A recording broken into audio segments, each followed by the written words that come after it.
What's that? I said, are we allowed to shake hands? Unfortunately, not right now.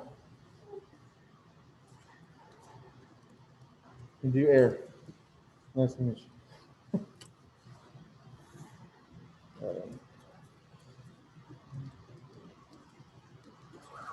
Let's do.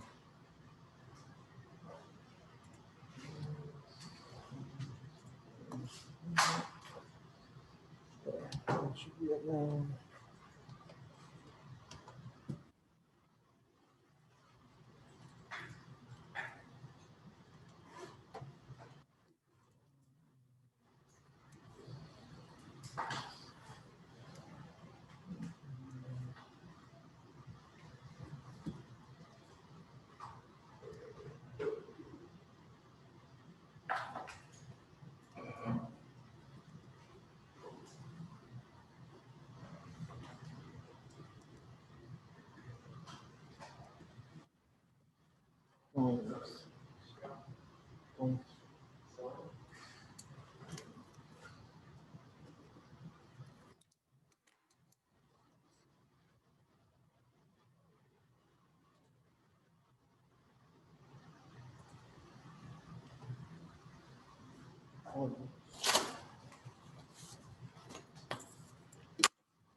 Oh.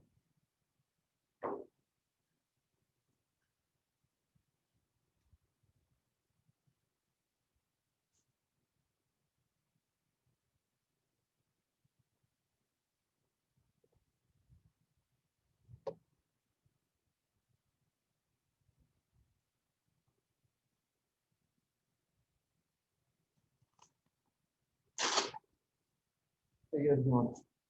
What? Oh, really?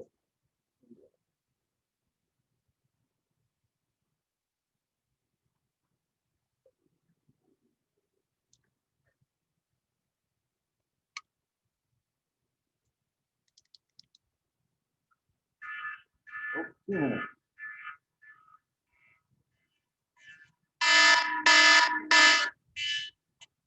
Didn't want you guys at home to not hear the alarm. So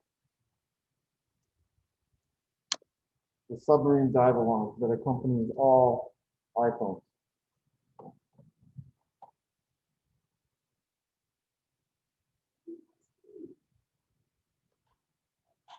It is you. It is.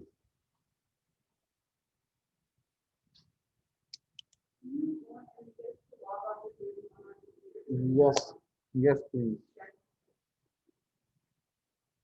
At least, so the idea is that you guys would be able to interact with the group members while here and do group stuff. Also, I'm going to need one of you guys to man the chat and pick on people who aren't here. It does a couple of things, right? It allows me to not have to be the bad guy and pick somebody. That's really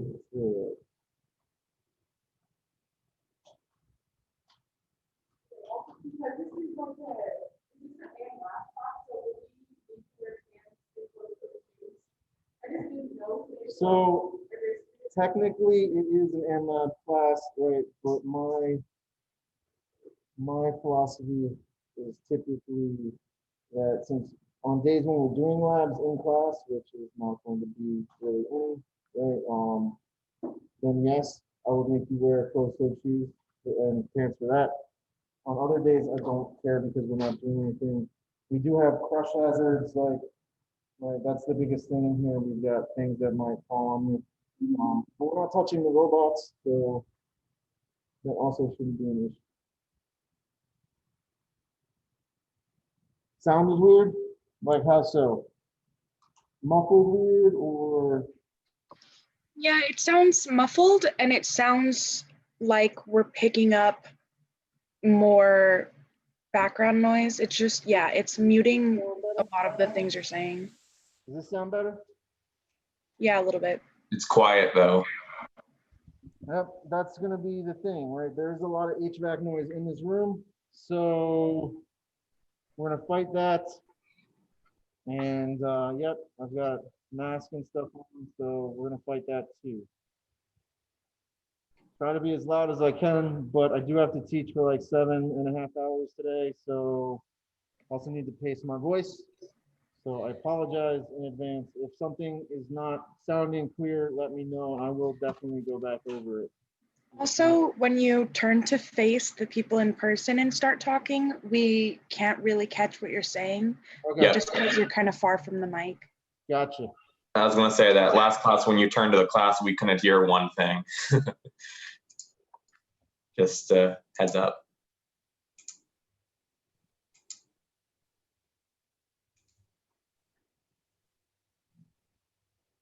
Okay.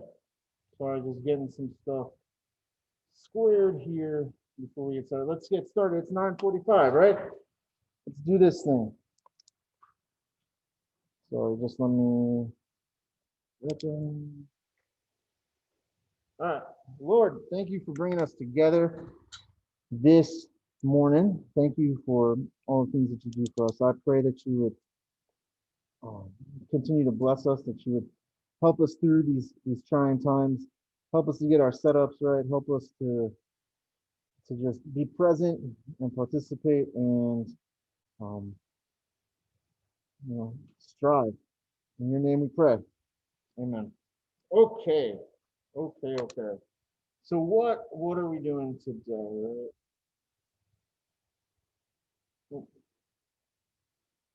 First, we should unfreeze all the screens because freezing the screens often leads to me forgetting to unfreeze them, which we did it today, guys. We did it. Great success. We can all go home, right? That's no.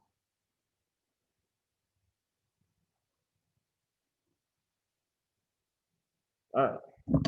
Why don't I do this? This should help a little bit. The microphone's closer to me. Okay. So what we're gonna do, we're gonna recap last class, right? We'll recap last class. We'll talk about topic 4. It says topic 4. It's not really topic 4. That's a typo. That should be topic 3, right? Fluids and thermal systems is topic 3. So we're gonna go over the topic 3 objectives, and we'll get into hydraulic systems and hopefully pneumatic systems today. We'll see how far we get, but I think we might be able to do it. Mathematical truths and solenoids. All right, so the solenoid thing. I'm gonna guess that what was confusing about solenoids was, and I'm hoping this is the case, is that we were doing one that was nonlinear, that we had to derive it from, because our inductance changed as a function of position, we had to recreate our inductor ODE, right? I'm gonna guess that that is what people found to be challenging for this and confusing. In practice, right? That is something that you might have to do depending on how sophisticated you need your model to be, right? And what I said in class on Tuesday was this: the majority of the systems that we use are going to be linear, right? That doesn't mean that they're going to be handed to us as such, right? We're still going to learn the week after the exam. We're going to start talking about how do we linearize these systems? How do we have something that's nonlinear and change it to something that's linear, right? And we'll talk about that. So I'm going to hold that for now. The mathematical truths, I'm hoping that that's in relation to the solenoid and not just in general, because we're going to get some more mathematical truths today for fluid systems. Okay. For the fluid systems, as we'll see, we're gonna break it down a little bit more, right? A little bit more. Remember, as with any electromechanical system, right, you have an electrical subsystem and a mechanical subsystem, right? Break them down into parts, analyze each one independently. FES, the electrostatic force, right? Electrostatic force. The electrostatic force, well, that's tricky, right? It's a really small amount of force. How did we derive it? Well, we derived it because, well, through our charge, right? Charge and current. So the way I want you to think about this, right, is we often talk about something having static cling or a static charge, right? If you are from someplace that is traditionally drier in the wintertime, right, like somewhere in the Northeast, or even in Phoenix right about now, like in the mornings, there's a lot of static building up, right? Now, in your closet, you may notice this, right? If there's a lot of static on your clothes, they attract to each other, right? That's a small amount of electrostatic force that is due to a static electrical charge that everything has picked up, right? And those are the forces that we're talking about when we're talking about electrostatic forces. The way that we come up with an electrostatic force is how we did it in class, right? It's based off of the energy. Remember, what is energy, right? Energy is just the derivative. Well, the derivative of our energy with respect to the position is our force, right? That's what it is. And so if we know how much energy these elements hold, we can always determine how much force that we have if we can take the derivative with respect to the position, okay? X or Y, depending on what we're doing. All right. You guys have any other major issues with stuff from last time?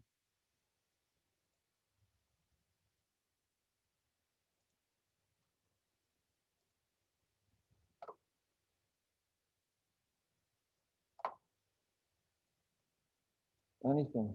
No? We all good? Maybe? All right.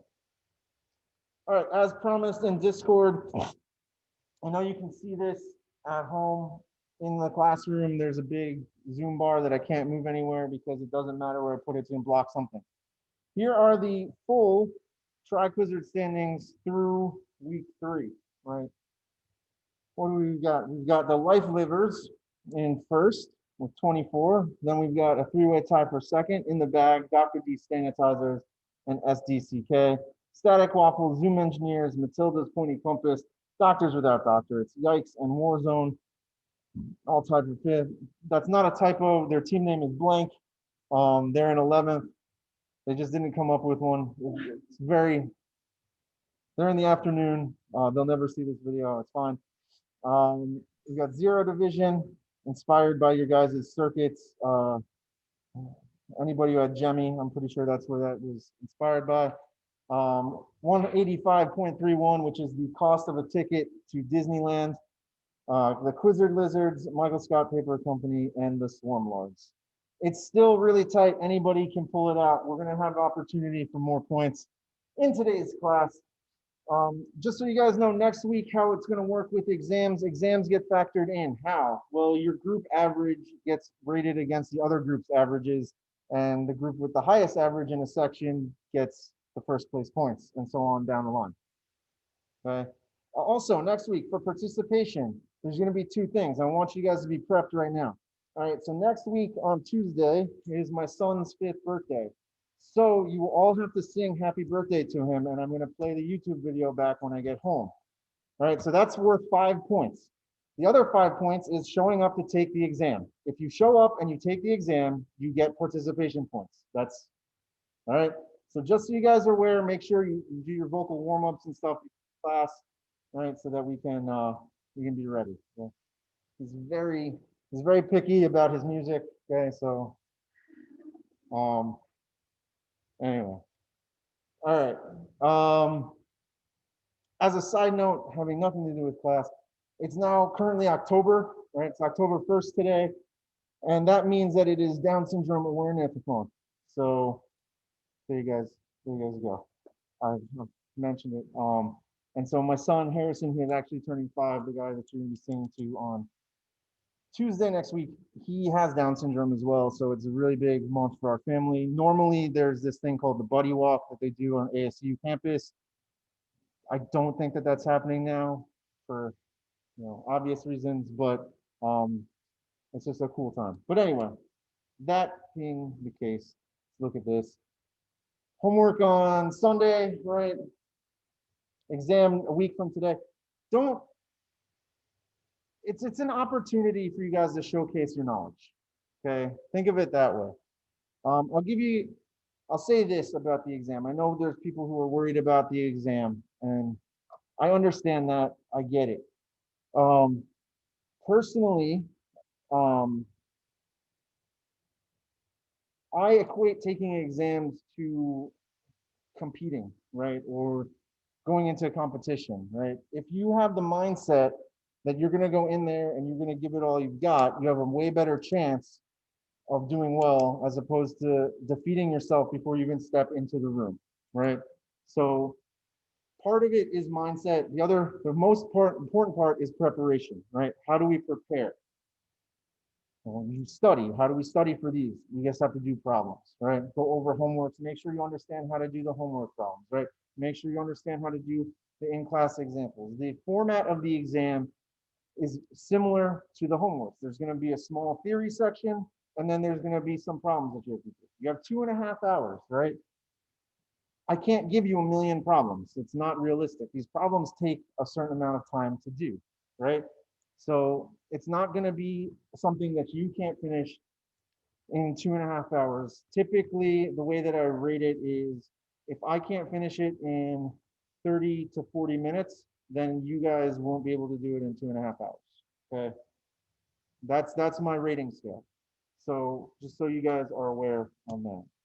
You will be allowed to use the master sheet, right? That's it. Now I understand this is brought up to me and I want to address it. Some of you may be commuter students and you might have class before you take the exam and you don't have enough time to get somewhere to set up to take the exam. If that is the case, let me know. You can take the exam in the exam room, right? Or in the classroom, right? I'm fine with that. If you're a commuter student, right, and you're supposed to be and you're on campus that day, right? You can come in and you can take it in here. I'll have some paper. You still take it on your computer, but that is an option for you if you are in fact a commuter student. If you're not a commuter student and you can stay at home and take it there, that's great too. Remember what you have to do. You have to join via Zoom with 2 devices, your computer, right, with the camera on you, and with a second device with the camera on the area that you will be taking the exam, right? If you have questions about whether or not your camera placement is good, you can always Skype into or Zoom into office hours, right, and show me or send me a picture and I can let you know. The way that we did it in ESG-360 last spring was, and most of the students didn't have a problem with this. Just remember to plug your phone in because Zoom will eat your battery.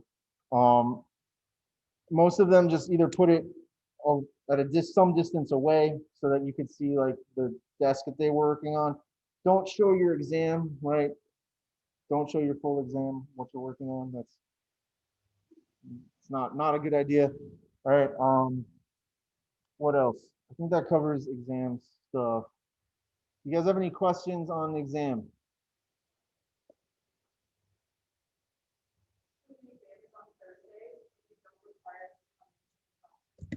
So the question for those of you who are internet entities today was, are you required to come into the classroom for the exam? If you're supposed to be in class on the day of the exam, you don't have to come in. You can take it from anywhere. I'm going to post it on LoudCloud. It won't go live until the time class starts. You'll get 2.5 hours to do the exam plus an additional 30 minutes to scan and upload your work. Okay. Make sure you have paper, right? Again, if you're a commuter student, I guess we apply to anybody who's in the room right now or on the Tuesday in-person class, right? If you guys need to, you can come in here and take it here, right? You don't have to feel like, oh man, I just got out of my 7 a.m. and now I've got 15 minutes to get someplace, right? You can do it here. It's fine. All right. Yeah. For that PDF or like a Word doc, how many questions, Okay. So that's fine. PDF or Word doc only. Please don't submit JPEGs. Right. PDF or Word doc doesn't matter. Those are the two preferred formats. Allow me to answer your question about the questions with another question. How does that help you study? How does knowing how many questions are on the exam dictate anything of relevant knowledge for you to study appropriately? Our timing on how quickly we answer the questions. if you're practicing, you have like time to go. Yeah, it's irrelevant. I haven't written the exam yet, and it's going to be as many questions as it's going to be to fit into 2.5 hours, right? However, I kind of answer this. It's how many questions I can do in 30 minutes, right? So however many that is. Another piece of advice for studying that I think that students often tell me that this is not helpful, but I'm going to say it anyway. Think of the exam like a Dementor from Harry Potter. All right, it will reach into your brain and it will grab the one thing that you are certain that you don't know anything about. Okay, so why is that important? You should be studying the things that you feel weakest on first, and then moving to the things that you feel strong about. Right, shore up your weaknesses, and then move on to the things that you're confident about. Because if you already know how to do something, why are you wasting that time studying instead of filling in the gaps where you need them, right? So that would be my advice. Okay. We have any other questions?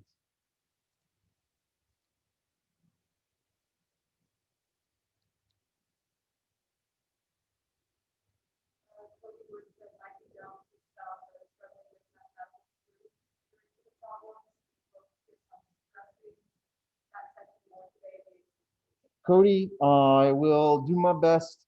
We'll talk more about it. Please ask questions while we're doing it if there's something that you need clarification on, okay? All right, so topic 3, so let's say topic 3, let's go ahead and topic 3. Fluid and thermal systems. So we went from everybody's most favorite topic to their equally as favorite topic, right? We went from circuits to transport, right? So I know, right? Everybody loves transport. Everybody had a great time. In the chat real quick, throw in a 1 if you had Professor Tanner, or 2 if you had Professor Dr. Williams for transport. Just curious. What if we never had it yet?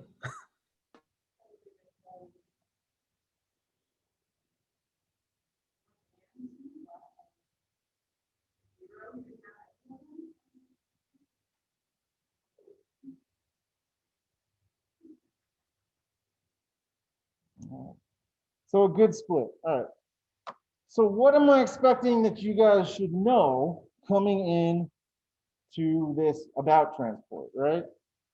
What should we know? We should know the major things, right? If you look at me blankly when I talk about conservation of mass, right, that's a problem. That's a significant problem because that's not the only class where that comes up. Same deal with conservation of energy. Okay, you need conservation of mass. We need to know conservation of energy. We need to know, what is the density, right? What is density? Well, it's the mass, right? It's mass per unit volume, right? If you don't know what the density is, that's a problem. If you don't know what Reynolds number is, like what do you use Reynolds number for, right? That's also an issue, right? So we're talking about really broad things here, okay?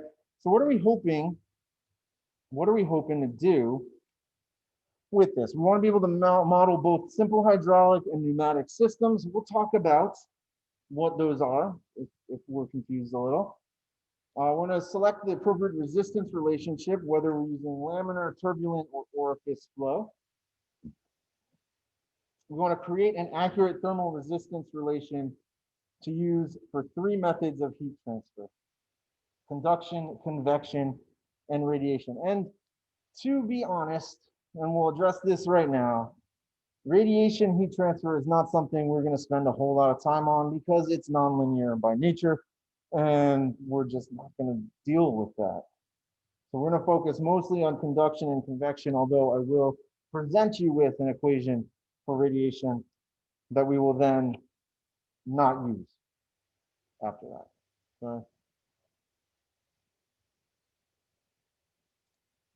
So what is a fluid system? Let me ask that question.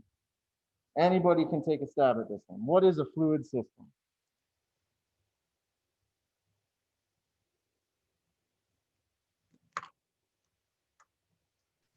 A fluid system is one defined by its volume constraints and the viscosity of the solution. Sure. More accurately, it solves Laplace's equation on a square. Okay. So we're going to use this definition, right? It is a system that uses pressurized liquids or gases to deliver forces and torques to mechanical loads, right? So already we can see that a fluid system is already a hybrid system, right? We are very, well, not very rarely, but you can use them to produce a force or a torque, right? You can use a fluid to produce a force or a torque. Remember, you read the first slide. The episode title is Gas is Equal to a Fluid, right? Liquids and gases are both fluids, right? So we need to remember that. We need to remember that. So what's a hydraulic system? Well, a hydraulic system is specifically a fluidic system that uses pressurized liquids as the working fluid, right? So hydraulic fluid is a liquid, right? This is stuff that uses liquid. You can use water, hydraulic fluid, whatever liquid, oil, right? Whatever you desire here. So what's a pneumatic system? If a hydraulic system uses fluids and all fluid systems use liquids and gases, what should a pneumatic system be? Air. Air, sure, but more specifically, what is air? Fluid. It's a fluid, yes, but what type of fluid? Gas. There we go. There we go. It's a fluidic system that specifically uses pressurized gases. So it's not just air, it's compressed air, right? You typically hear the bleeding on your, right? Probably nobody heard that, that's fine. I was making losing air sounds. The captions, YouTube captions will get it, it's fine. It's fine. Okay. So what is a thermal system, right? We've talked about fluid systems. We are going to talk about thermal systems. What is a thermal system? What do you guys think we use thermal systems for? A thermal system is one where the dynamic variable is temperature. Sure, right? The dynamic variable is temperature, right? So it uses temperature as the dynamic variable and is typically concerned with adding or removing heat energy, right? So, insulation in the building, right? Heat exchanger, right? These are all devices that we talked about when we took thermal, right? So if you had, I think this group would have had either Professor Tomford or Dr. Williams for thermal, right? So if you guys don't remember a lot of stuff about thermal systems, I'm gonna have to go yell at them. And it's not gonna be pretty, all right? So, because Professor Tomford will yell back at me and I don't like that.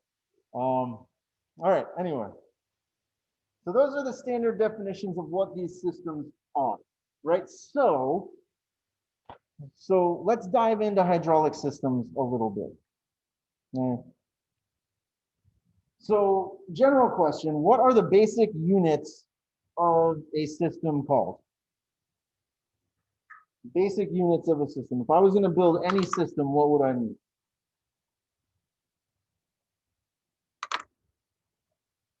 What's in the system and what's out of the system. Okay. Inputs and outputs. All right, so here's a hint. All systems have these basic parts. Storage of kinetic energy, dissipation of kinetic energy, and storage of inertial energy. Yes, Danny, you're right there. You're a bit more specific than we want to be, right? Here's hint number 2. Finish the sentence and you'll get it. Brave the Honda makes a car. And elements. Elements, right? We're talking about the elements of a system. So what are the elements of a hydraulic system, right? So we all remember. Right? Elements. By the way, Honda Element is a fantastic vehicle. I had one in college. It was great. It was great. Anyway, hydraulic fluid is composed. A hydraulic system is composed of a pump that provides high pressure fluid, a fluid capacitance or a tank or a reservoir, right? So a fluid capacitance is some way that we can store our fluid, right? It's going to store energy due to pressure, and hoses and valves that connect our various elements. And those hoses and valves can have resistance based on how much restriction they oppose. We can have them go through orifice plates, which would further restrict them, right? It's important to remember, right? Just we always use the analogies between fluid and electrical systems, right? We always use those analogies. They're built in similar ways, or they're built in similar ways. Our fundamental variables are pressure, which would be in pascals, right? Or PSI or KSI. We've got mass flow rate, which our textbook calls W, but I will frequently write as M dot. All right, so W or M dot, our mass flow rate, which is in kilograms per second. And our volumetric flow rate, which we call Q. Sometimes people might use V dot, right? Because it is a rate. Meters cubed per second. That weird looking V that I put on there, that's how I do volume, right? I just like this guy. Yeah. That's specific volume, right? That's the volume per unit mass, right? Slightly different. Specific properties are a little bit different. Okay. All right, so our dynamic variables here are going to be P, M dot, and Q, right? P, M dot, and Q. Those are our dynamic variables. We also have this idea about bulk modulus, right? So let's talk about bulk modulus, because I think this is going to lead us into our discussion here on that.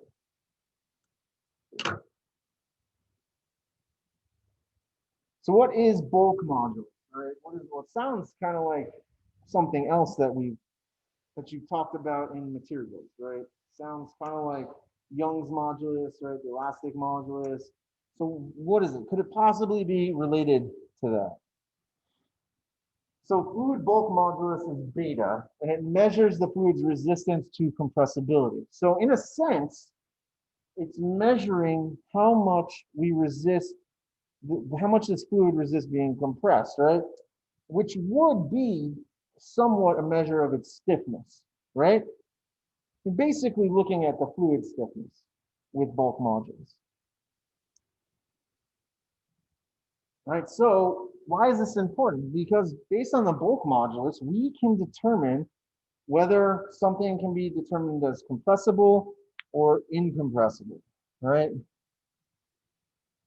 And those two things have varying,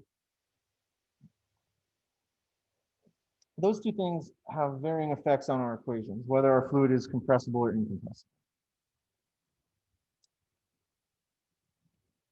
So what's the difference? What's the difference between something that's compressible and something that's incompressible? If it's compressible, it can store energy internally. If it's incompressible, it can only transmit energy.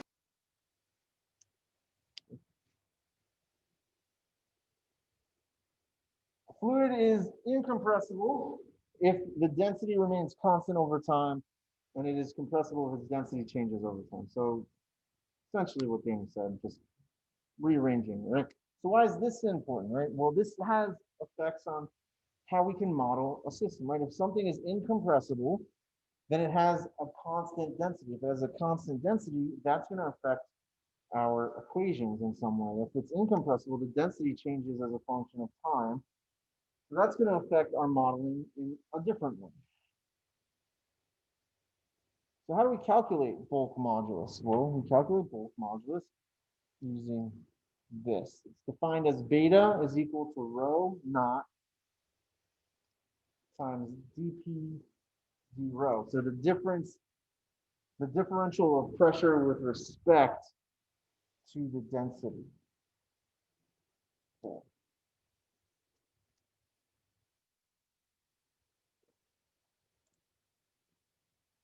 okay. What's rho naught? Well, rho naught is and think of it as the initial density, right? The density at some starting point. And then as you move down through your fluid, as the pressure changes as a function of density, right? How does that work? All right, we talked about this. This is analogous to elastic modulus in solid mechanics, right? We're essentially measuring how much stiffness we have, right? We're essentially measuring how stiff is this, right? So if something is incompressible, right? Something's incompressible, that means it cannot be compressed, right? And if you can't compress it, it's going to have a high resistance to that, right? So a high stiffness, right? If something is compressible, then I can squeeze it, right? If I can squeeze it, it's going to deform, right? Its shape, and it's going to handle energy in a much different way. For typical hydraulic fluids, we get bulk moduli on the order of 10 to the 9 pascals or a gigapascal, as some people might call it, right? 1.21 gigawatts, right?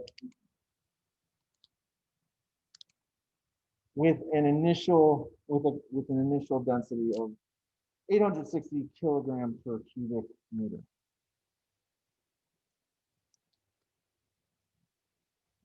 Okay.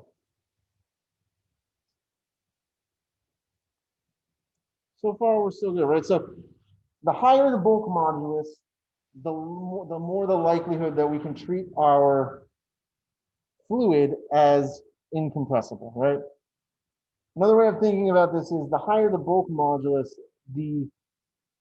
so when something's incompressible, right, we can kind of treat it as small chunks of fluid, right? We break it down into like smaller chunks. We can treat each one of those infinitesimally small chunks of fluid as an incompressible block.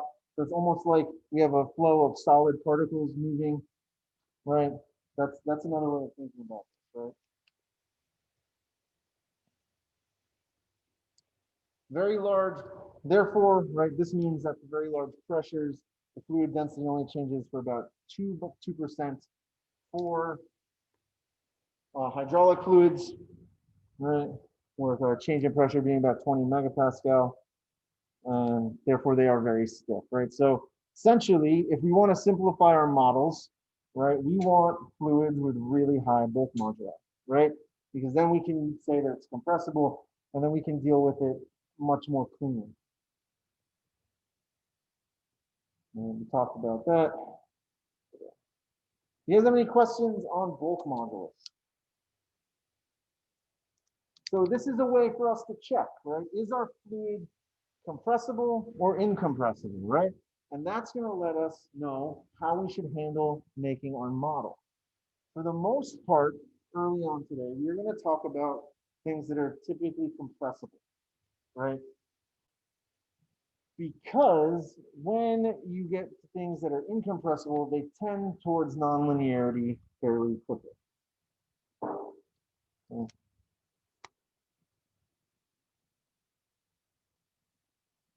You guys hear me okay on the internet? Yes. All right, cool. Thank you.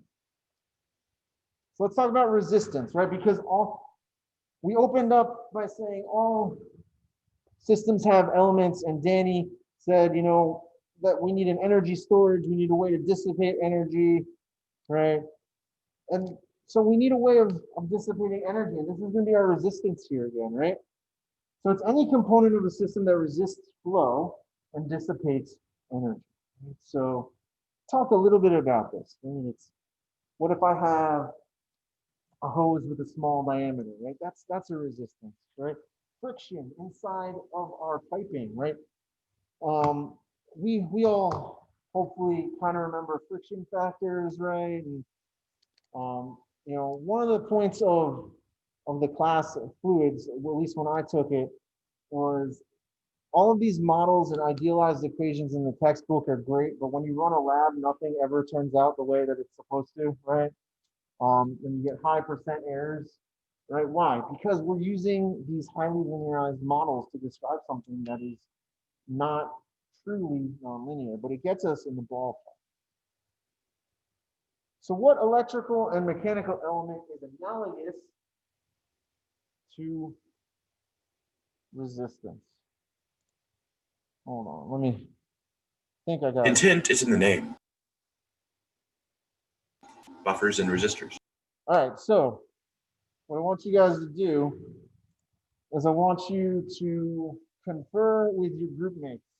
How are we gonna do that? I don't really want to do breakout rooms. All right, so this is what we're gonna do. I want you guys to, I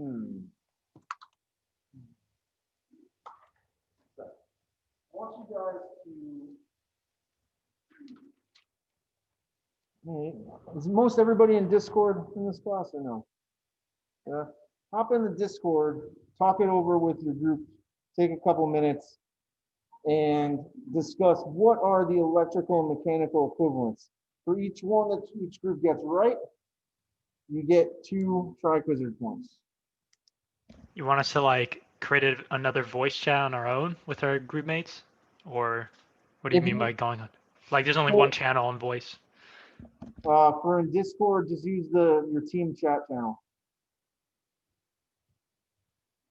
You should all have access to individual team channels.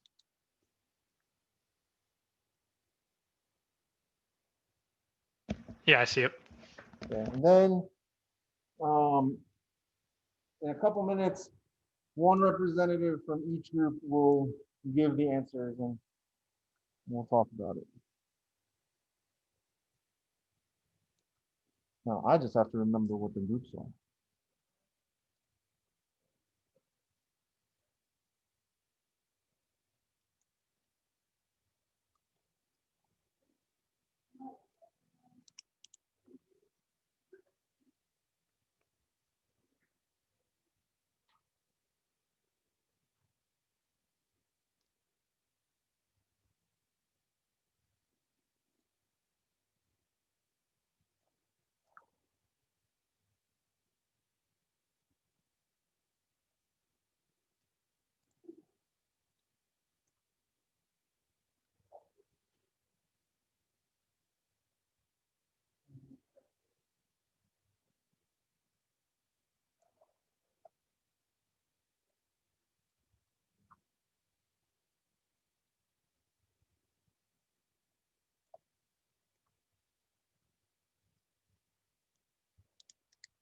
What's that, 10-1?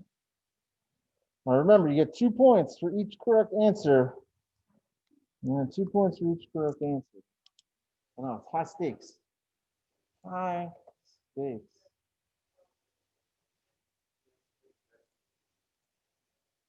Hey, sorry if I'm dense, but where are these teams in Discord? On the left-hand side in the chat, If you go to, it's in the chat room and it says text channels, it says all sections, general, and then our class time, and then it should have your own text channel for your group name. Thank you, Carl. That was way more eloquent than I was. Yeah, I don't have that.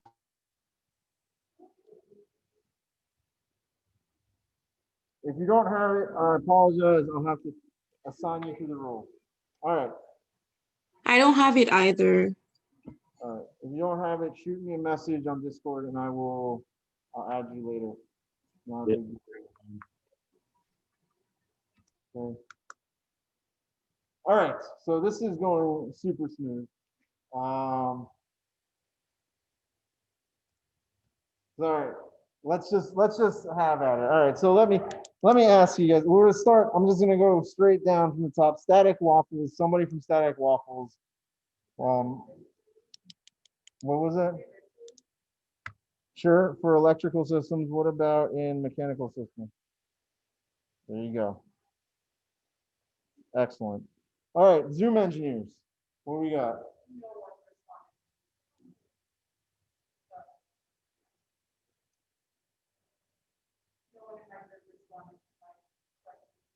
Okay.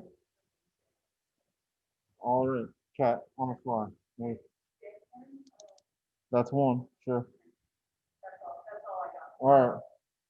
Fair enough. Life livers. What we got?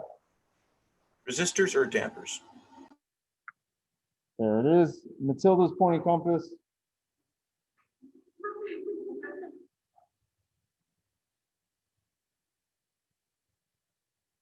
All right.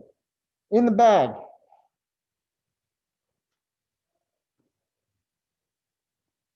Well, if you guys want to throw them in chat too, you can throw them in chat. It's fine.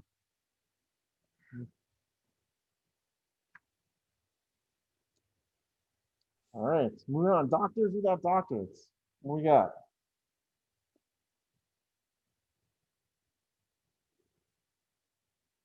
Hey, yikes. Not just the team name, but also the fact that 3 groups in a row didn't even answer. Yikes. What do we got? What are the equivalent elements here? So for electrical, we said anything that acts as a load on the system, like a resistor or a light bulb or anything. Okay. And then for mechanical, we said a damper, and as like an example, we gave like a car suspension as it acts on the load. Excellent. War zone.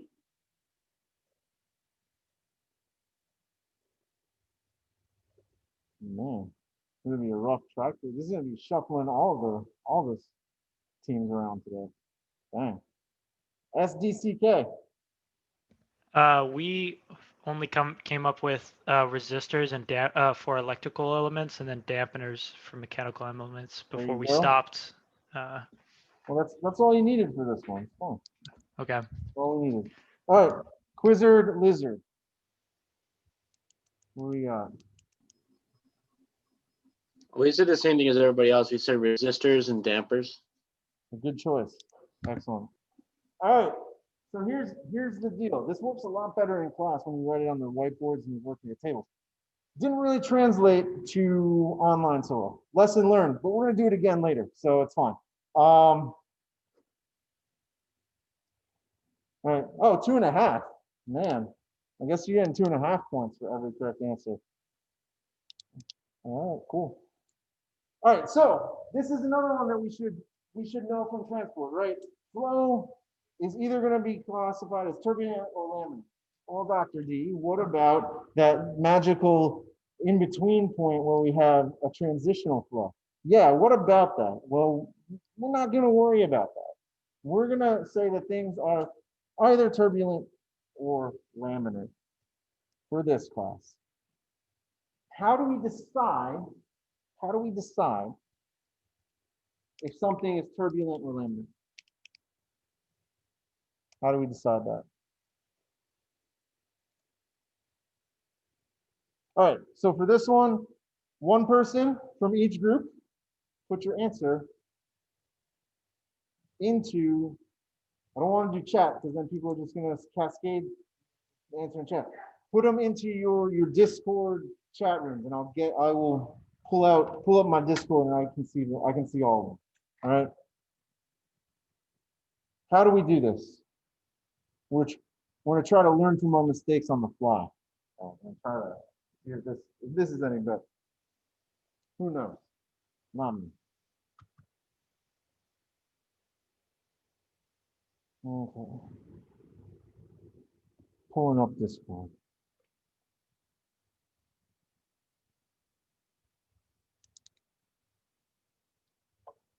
So how do we determine what is our deciding factor? How do we figure out if something is turbulent or laminar? That is the question that we need to answer.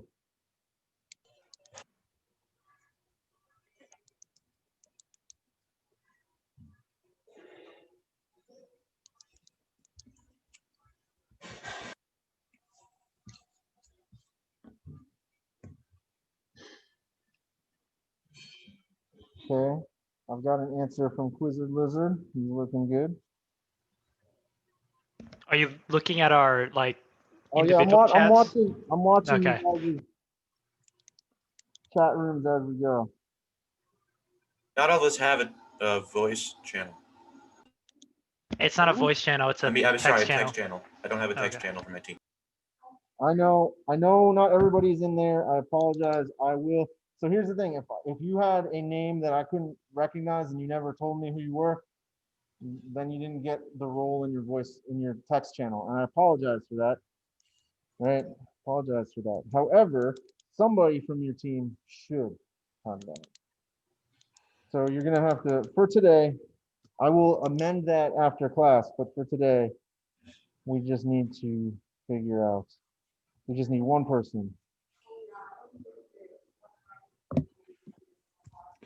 It's entirely possible.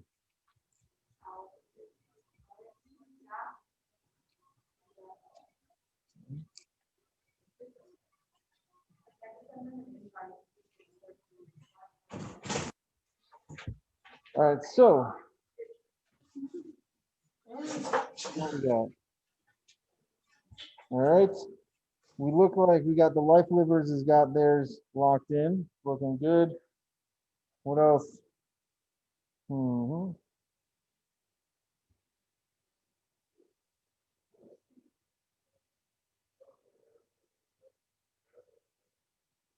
right, so what is, I'm going to give you guys another minute. Throw your final answers in there.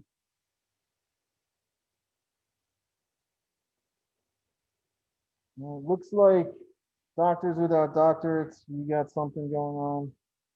That's good.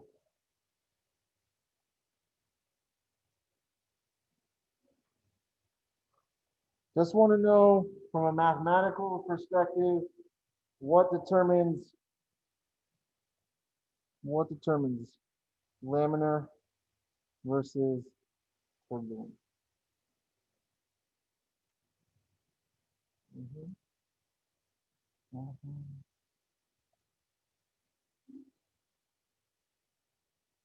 So many voice chats, text chats, whatever. I don't even know anymore, guys. I don't even know what we're doing here. All right.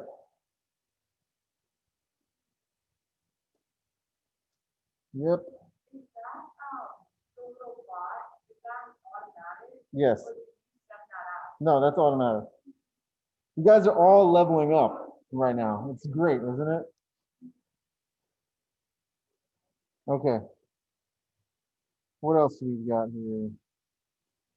What else we got? Doctors got doctorates. All right. So going down the line, Static Waffles, you guys got it. Zoom engineers, what do we got? Get in there. Yes.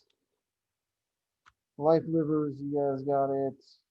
Stems are not a team anymore. Matilda's pointing compass. Very good. In the bag.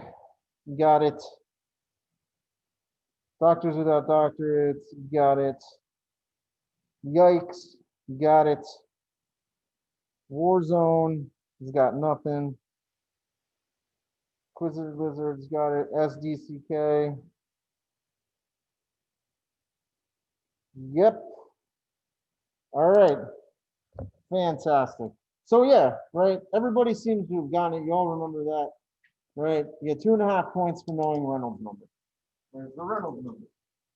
A lot of you guys were citing what 2300 as the critical Reynolds number, which is true as long as we have an internal flow. It is not the same for an external flow, right? External flow is what? It's going to be 4,500, right? There we go. All right. So let's talk about internal flow, right? Because why not? We're going to talk about pipe flow. So if I have a pipe, a length of pipe here, right? And this is L. We can classify laminar resistance, right? Laminar flow resistance. I'll have some volumetric flow rate coming in, right? This will have some velocity. That's what this lowercase v is in this picture, right? We have some velocity there. We're going to have a velocity profile. What do you guys think this velocity profile would look like if you had to guess for internal flow in a pipe, for laminar flow? And it shouldn't really be a guess, right? So for laminar flow, what does the velocity profile look like in this pipe? Use words as best you can to describe.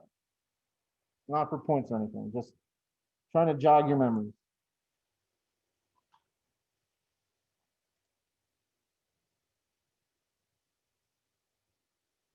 Are you asking how would like the fluid would look, or like are you talking about how? Yeah, how would the velocity of this fluid look? And if you're going to draw it in there, is it constant from end to end? Yes. I would make it constant with straight lines because it looks like orderly.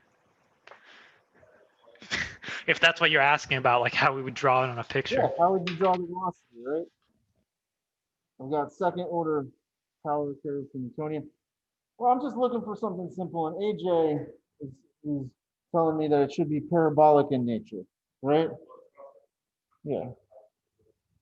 All right, so it'll be like something like this, right? Why would it be something like that? Well, we're going to have sticking at the edges, right? There's friction at the edge. It's slower at the edge. Way of thinking about this a little bit, that's kind of nerdy. If you're getting on the highway from both sides, right? It's slower, right? It's slower, but it's faster in the middle, right? Why? Because there's a lot of congestion on the side. There's a lot of friction on the sides. All right, anyway. So it would be that sort of velocity profile, right? So what now? How do we classify laminar flow in a pipe? We talked about this, right? So laminar flow is Reynolds number, right? Less than 2,300. We say it's laminar if it's equal to 2,300, right? Is it a hard limit? No. No. Right? It's not a hard limit.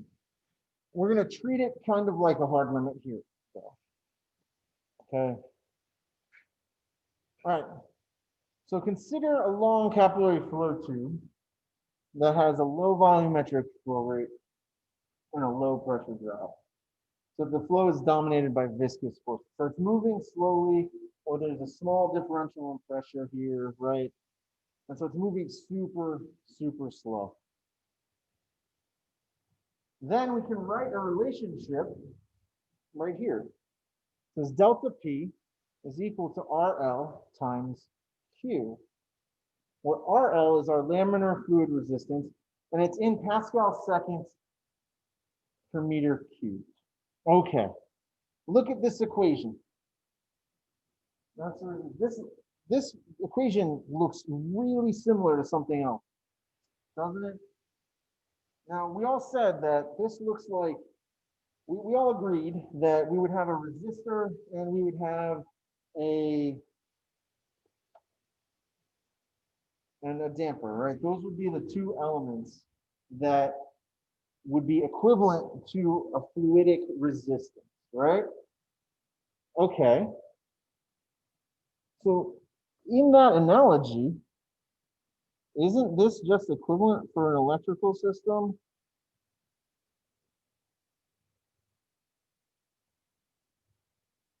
To this?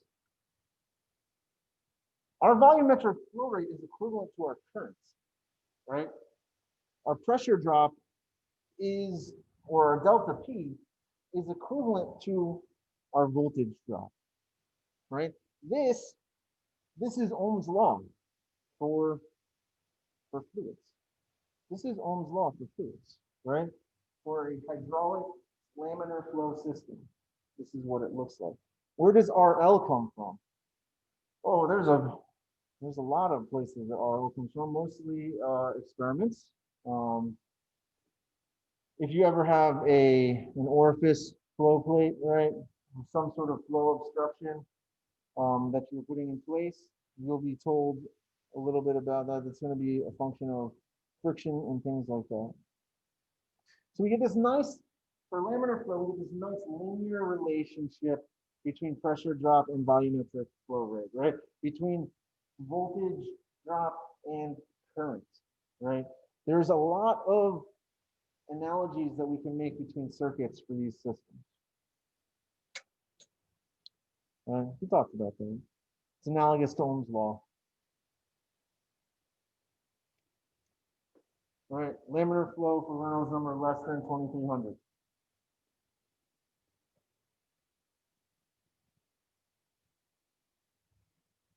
When pipe length is significantly larger than the diameter, we can use the Hagen-Poiseuille relationship, which tells us that our resistance is 128 mu times the length of the pipe divided by pi times the diameter of the pipe to the fourth. What's mu in this equation? What's mu in this equation? Viscosity. Viscosity. Viscosity. Okay, so that's how this, right, when we have a significantly longer length of pipe, right, than the size of the diameter. Okay. Talking about, typically, what do we consider significantly larger, right? Like an order of magnitude, right? So if you had like, this is gonna be a huge pipe, but if you had like a 10 centimeter diameter pipe, right? That'd be ridiculous and large. It would be considered significantly larger if it was 1 to 1.5 orders of magnitude longer, right? So like 100 to 150 centimeters long, right?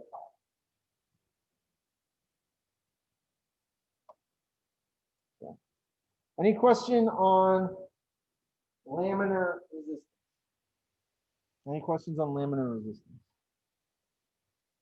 Pretty straightforward, right? It's just this linear relationship.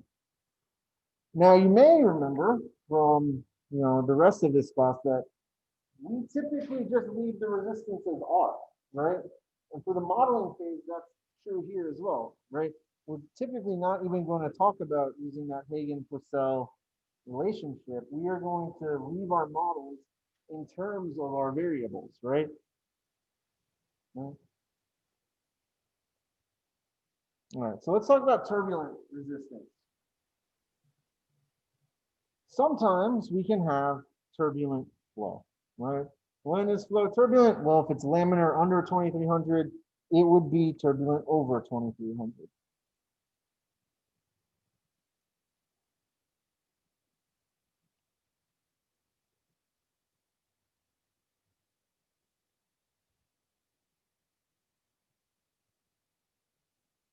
Got it, Jackie. All right, what is turbulent flow? It's rough, it swirls, right? It's not smooth anymore. Right? Think about when you put your thumb over the end of the hose, right? You get some extra distance, but you're no longer nice and clean flow, right? It's also a giant spread. Like that's turbulent flow. Turns out that turbulent flow is highly nonlinear. And in fact, there are a lot of people doing a lot of research at graduate schools all around the world into how to do computational fluid dynamics accurately for all sorts of turbulent flow models.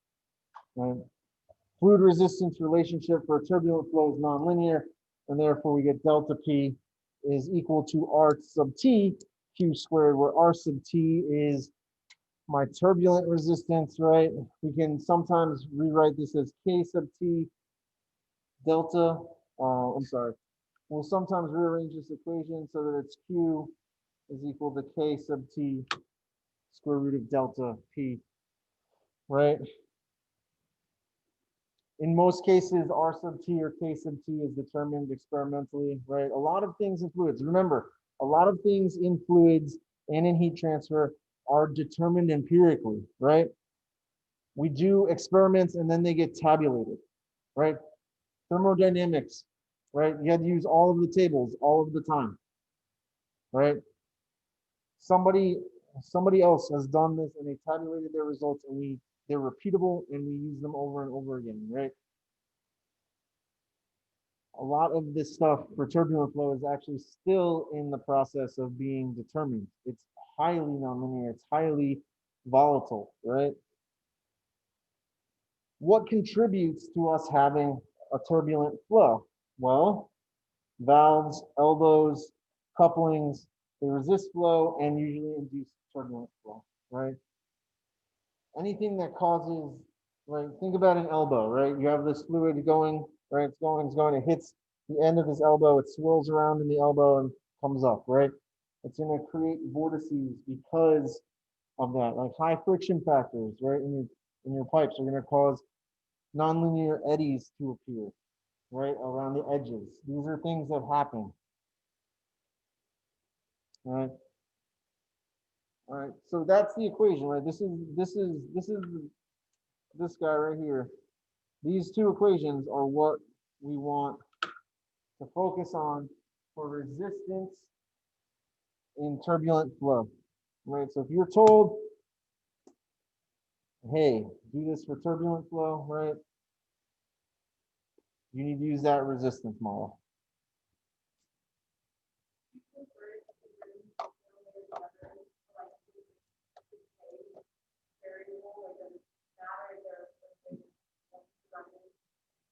It doesn't matter. They're both equivalent mathematically. So the question was, does it matter if you use K sub T or R sub T, right? And the answer is no.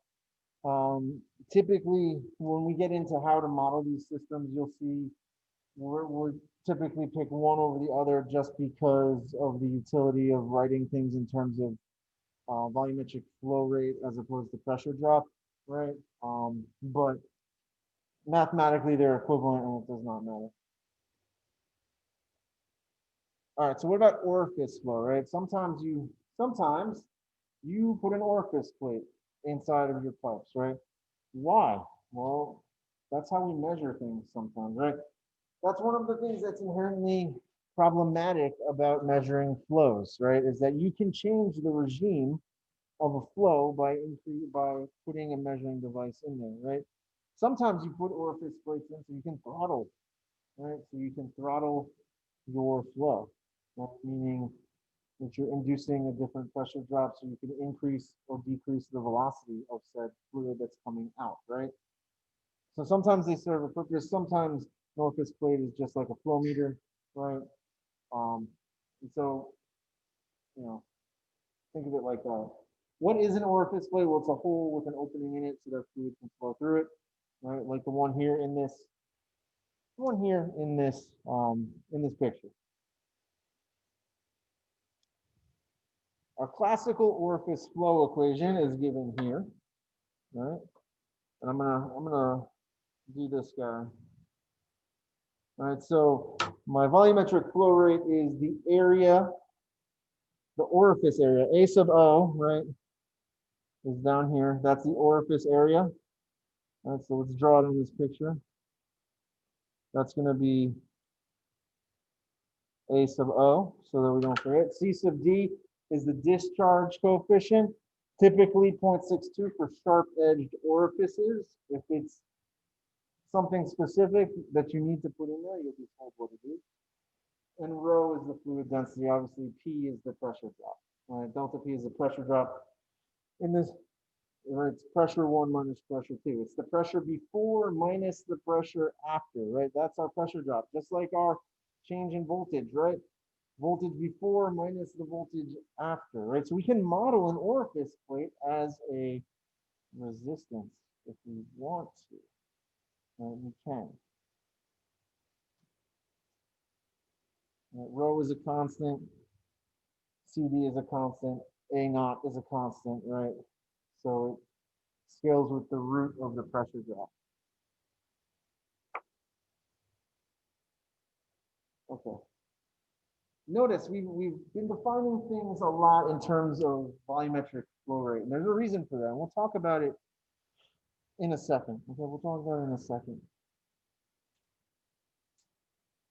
All right, so is everybody so far so good? Any questions so far on the resistance elements for flow?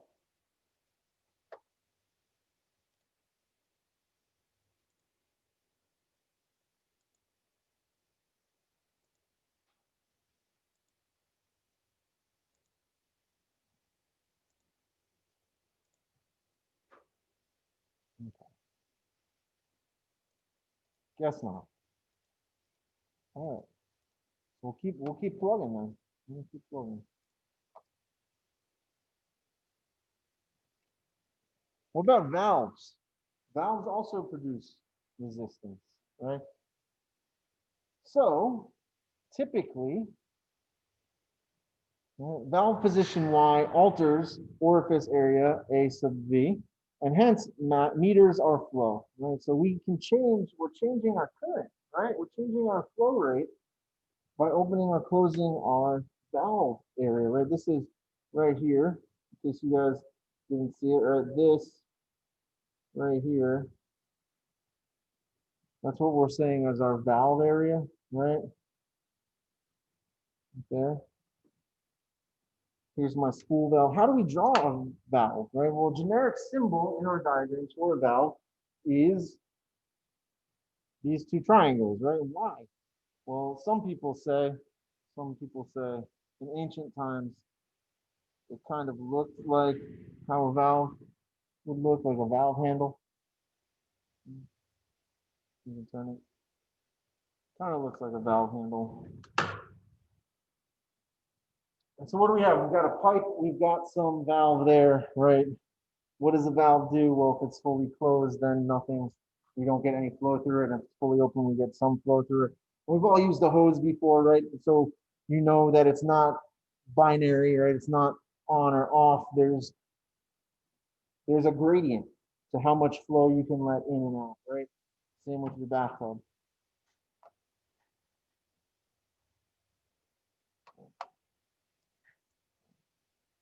But there's no equation there, Dr. D. How are we supposed to handle valve flow resistance? That's great. Great question. Is it turbulent or is it laminar? Use the turbulent or the laminar flow through as resistance through the valve, right?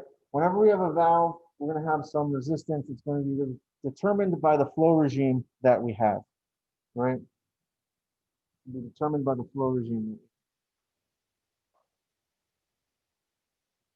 All right, any questions on resistance?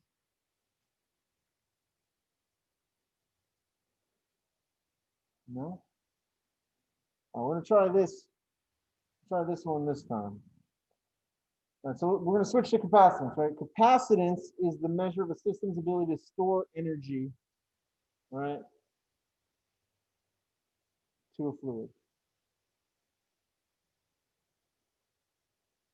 due to pressure, due to fluid pressure. So energy due to fluid pressure.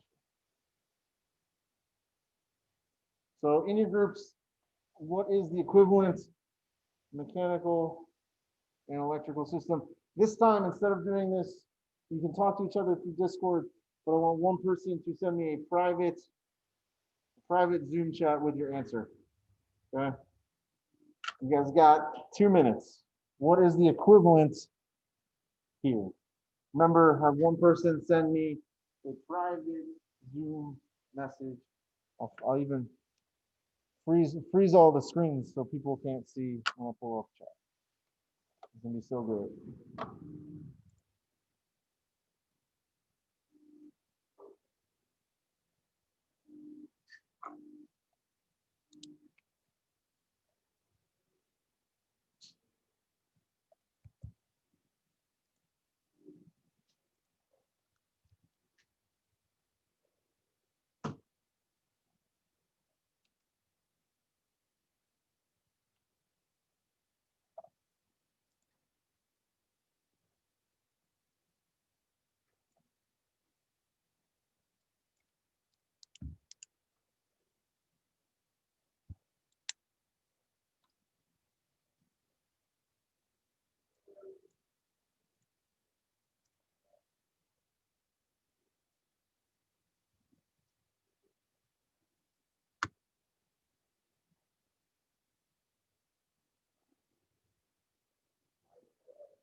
I got 1 more minute.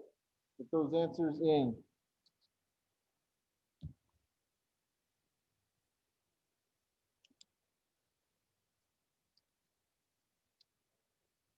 Remember, private Zoom messaging. Yes, Zach already got one more.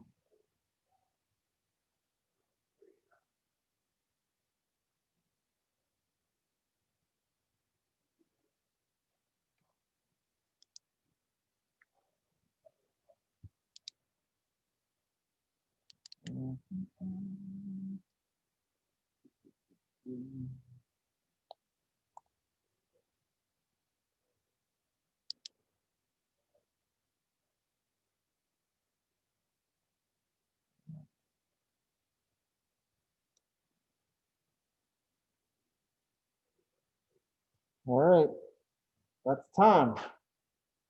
That's time. Did everybody get one in?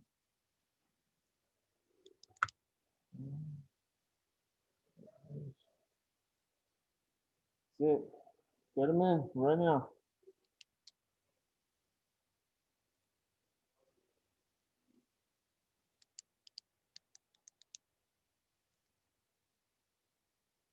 I'm not checking Discord. I'm only checking the Zoom chat. So.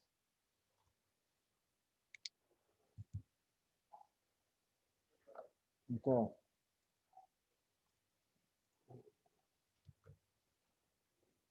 Oh. One final one. Do one final. Yep. Okay. So what do we got?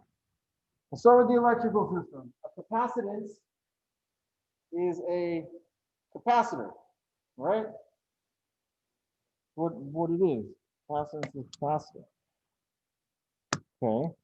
But what about in a mechanical system, right? I got a lot of people saying spring, spring, spring. It is not a spring. It is an inertia, right? It's an inertia.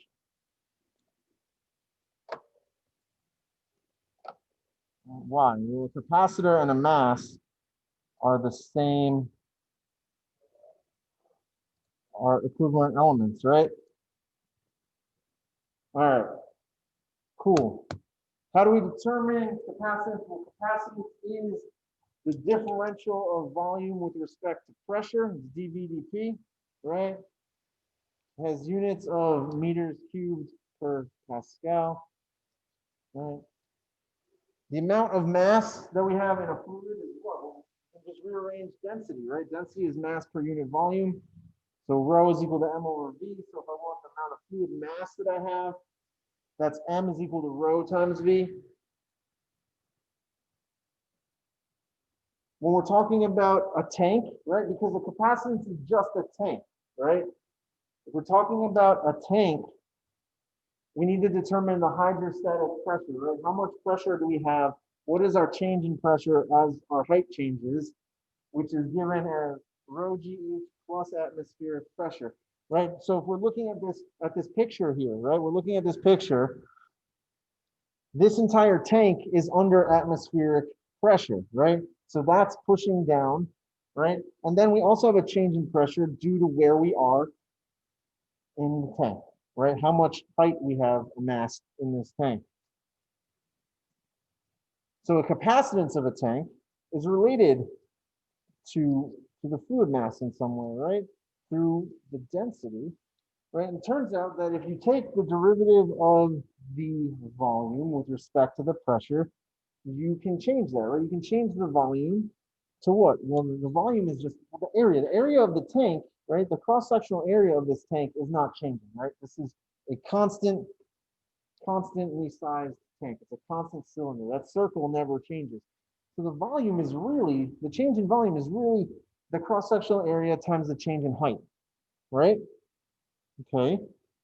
What about the pressure? Well, the change in pressure is really rho times gravity times the change in height, right? Because if you take the derivative of that pressure equation, right? P atmospheric is constant, so that's a 0, right? So we're left with rho g dH. Well, that's dH over dH's go away, right? Our capacitance for a constant area tank is the area divided by rho times G. So we can come up with the capacitance of any tank as long as the area is constant. If we know the constant, we know what fluid's in there, and we know the gravitational constant, right? Well, neat. So that means that the amount of energy that can be stored in a fluid depends on the fluid itself, right? Because it depends on the fluid density. The other two things are constants that, yes, the size of the tank matters, right? But the density of the fluid is, once we built the tank, right, the density of the fluid is what's changing our capacity. So we can rewrite this equation as C dP is equal to dV, right? Where does that come from? Well, that's just this equation rewritten, right? Bring it down here. And we take the time derivative of everything. And it's C P dot is equal to V dot, which is Q. Now we're starting to get somewhere. Because now we've got a capacitance equation for a constantly sized tank, right? We've got resistance relationship based off of laminar and turbulent and orifice flow. Okay. So before we move to inertance, is there any questions about capacitance? Are there any questions about capacitance?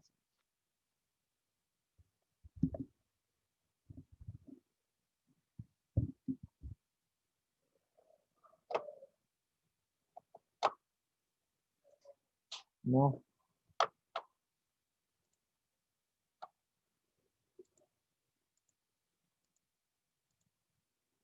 Just to confirm, so the for the CDP, like the last equation, Yeah. that V is a volume, like it's a big V, right? Not a little v.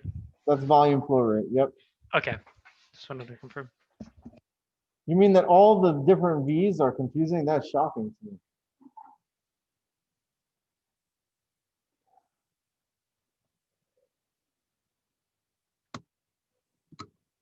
I feel bamboozled now. All right.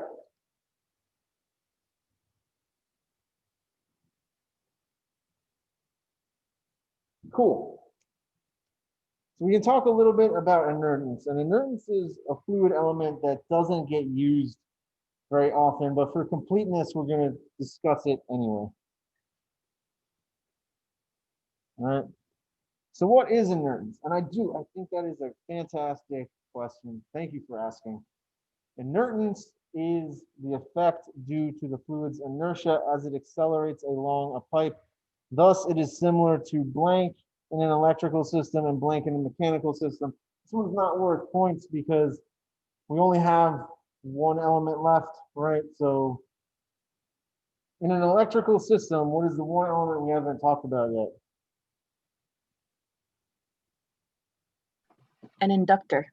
Inductor, right. Which means that in a mechanical system, this has to behave like? A spring. Exactly. And here's the equation for pressure drop due to inertance, right? LF Q dots. It even has the same constant that we use, right, for inductance. And remember, this equation,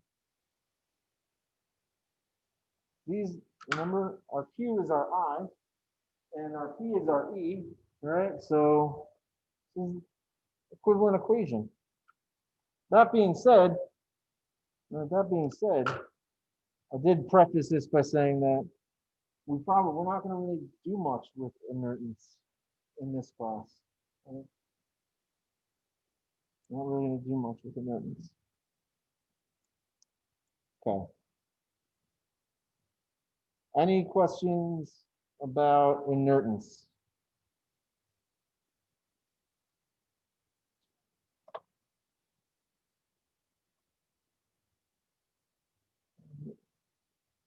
We'll come back to that later. Do you have any questions about inertance? You all good?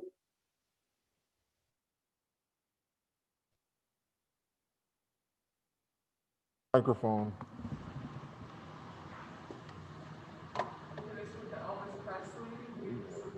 Exactly, something like that. Hopefully that didn't disconnect the mic. I heard something disconnect when I did that. It definitely I changed crashed into your it. microphone. No, it's good. You guys still hear me okay? You just have a very, very deep voice now. Oh, cool. Not even using a voice changer. How about now? All right. All right. Do you guys have any questions on inertance?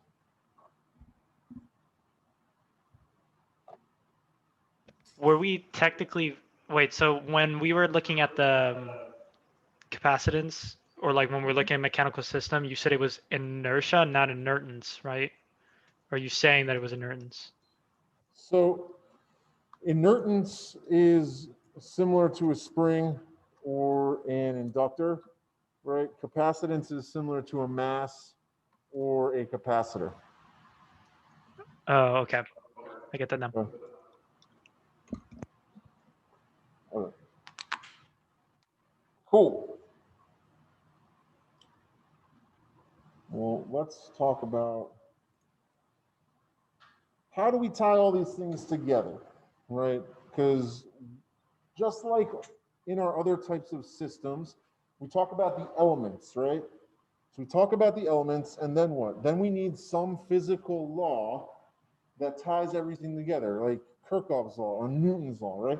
And in this case, for fluid systems, we are going to use conservation of mass. Remember, we are talking just about hydraulic systems right now. We will talk about pneumatic systems later, but for right now, we're focusing just on hydraulic systems, and for hydraulic systems, we use conservation of mass. And so if I draw my control volume, like I have it up on my screen here, right? Some random control volume in space, right? It's my red dashed lines. I can track all of the mass that enters and all of the mass that leaves, right? And so conservation of mass tells me what? It tells me that all of the mass entering is equal to all of the accumulated mass in the system, right? Well, let's put it this way. The amount of mass that is in the system currently, the amount of mass flow that's already in there, right? So imagine you have a hose on, right? And it's already on. Then I draw my control volume around it, right? There's some amount of water that's already flowing through the control volume. It's inside the boundaries there, right? That's what we call m.cv. How much mass flow do I have in my control volume? this is going to be the sum of all of my mass flow in minus the sum of all my mass flow out, right? Sum of mass in minus sum of mass out equals how much I have in the system. Another way, another analogy for this, right? I must sound weird. One sec.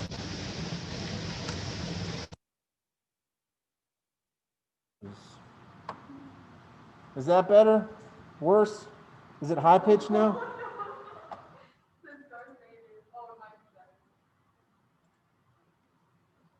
All right. So sum of the mass inside of the system is equal to how much is coming in minus how much is leaving, right? Okay, great. Let's think about this, right?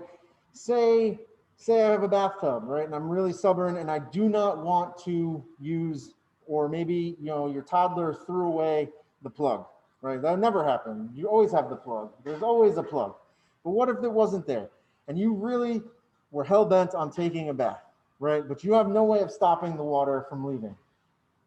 Well, you can still accumulate water in the tub if I have it entering at a faster rate than it's leaving, right?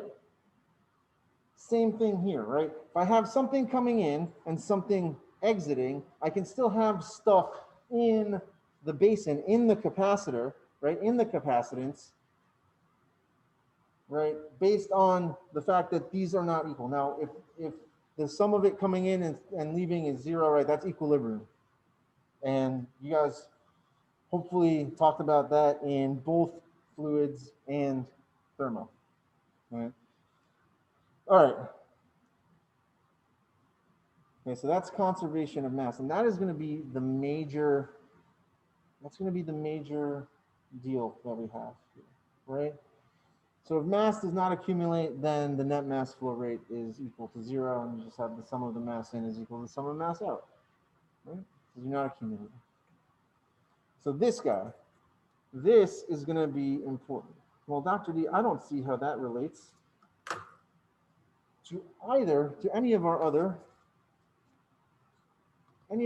dynamic variables, right? Because you said we have volume and pressure, but you're talking about mass flow. Okay. Okay. Well, let's try one, and we'll see where it goes. Okay. Let's try it.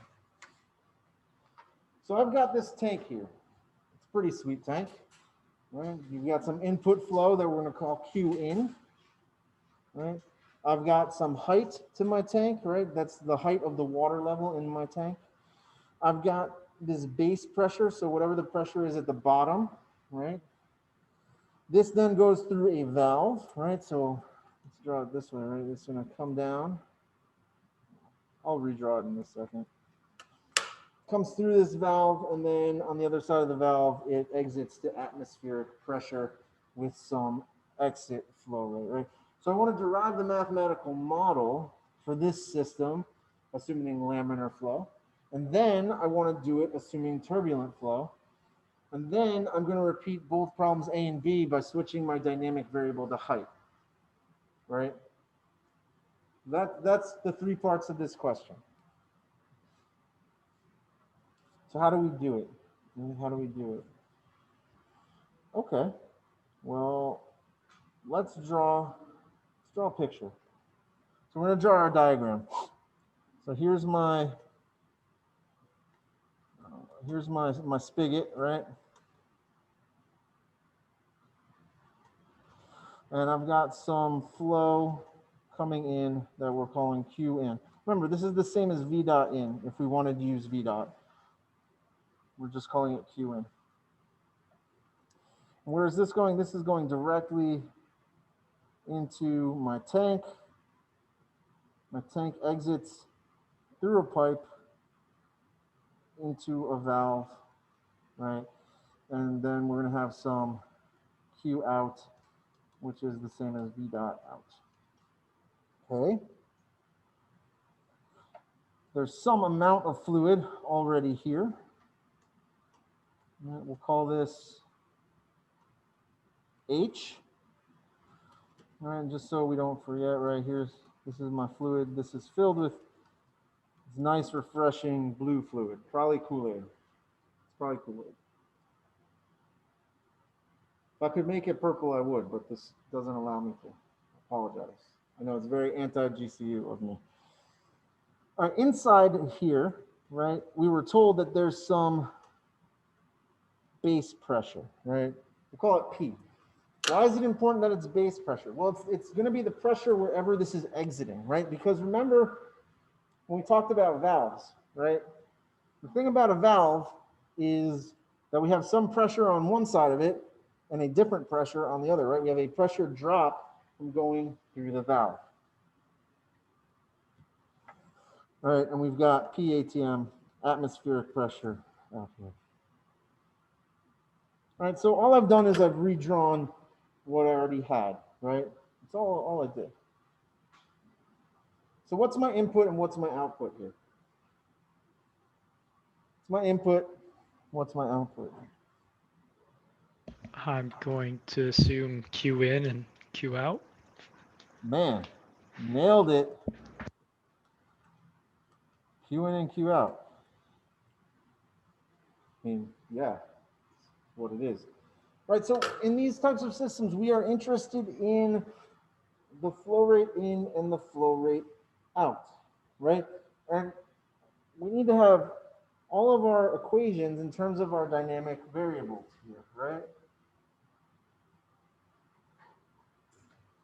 Okay, so let's talk mathematical truths.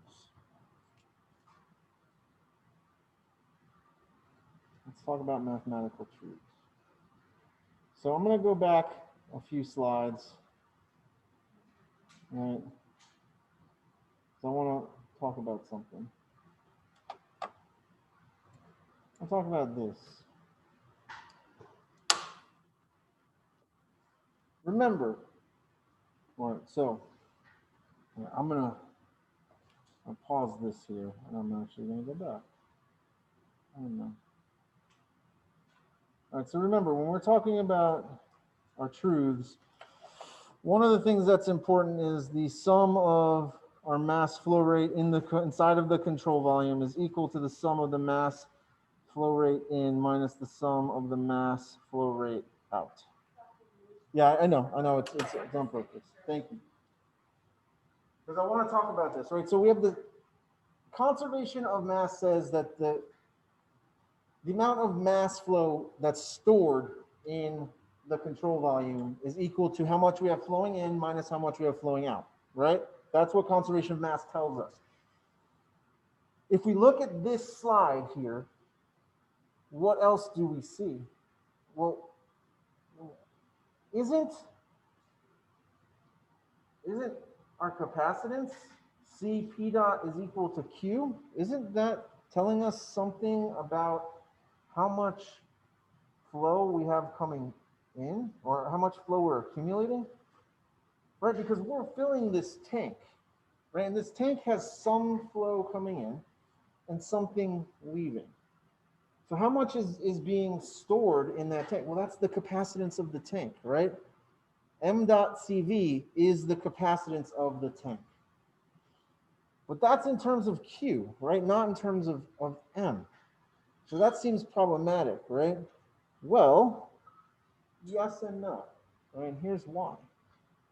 Here's why. We weren't explicitly told in this problem, but we are going to assume that this is compressible flow, right?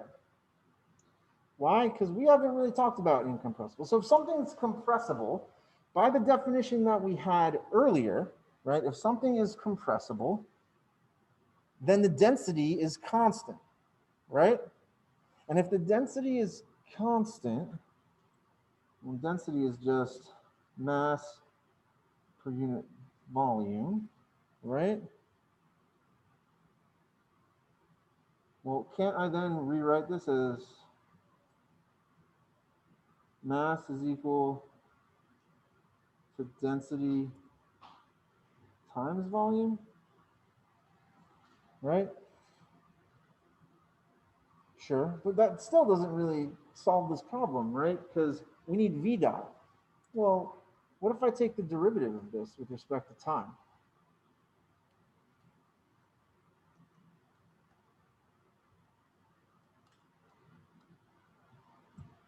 Density is constant, so it falls out.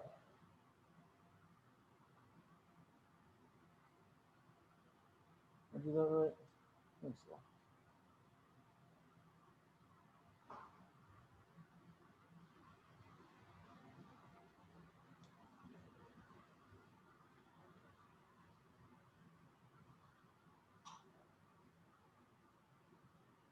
I'm sorry, it should be over there. The rho doesn't, it's a constant, so we don't have to take the first times derivative of second plus second.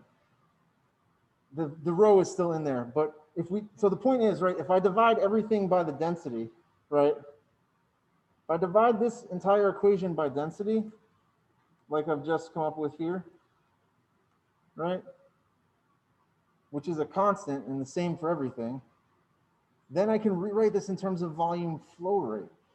So that's a lot nicer for us because we have all of our equations already in terms of volume flow rate, right? So we're going to divide both sides of this equation by rho. And in doing that, this now becomes the sum of my volume flow rate being accumulated, which we know already, right? Because it's filling a tank. And the volume flow rate of the tank is defined by the capacitance of the tank and the pressure drop. And that's got to be equal to the sum of my Q in minus the sum of my Q out. Okay.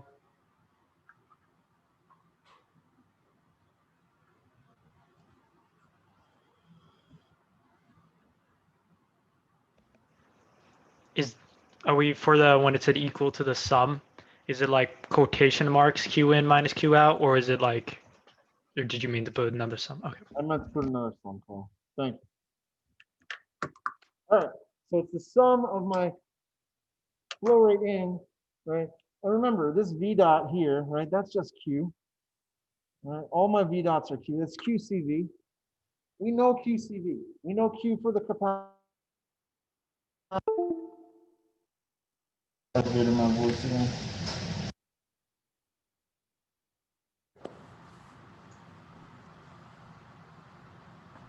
Your voice went away, Dr. D. What's up? Yeah, it changed to the like whatever speaker on or something else. Whatever microphone is you it were better using now? previously. Yeah, but it just cut off for a second. Okay. Yeah, I accidentally hit it as I was so excited about Q dot or V dot. Ugh. Okay. You guys have any questions about how we got to this equation, right? We used conservation of mass. We said, you know what? I don't have anything in terms of mass flow rate. I only have things in terms of volume flow rate. How do I get from mass to volume? Well, I have to divide by rho. Algebraically, I can divide both sides of this equation by rho, right? And it's still the same, right? Because I've done the same operation on each side of the equal sign. This gives me QCV is equal to sum of the Q in minus sum of the Q out. Now notice, it's the sum of QCV, right? So if you had multiple tanks being filled here, you could have multiple capacitances. For us, we have one. We've got one tank. So let's write down what we know, right? So Q, our other term here is going to be Q CV is equal to C P dot, right? Where does that come from?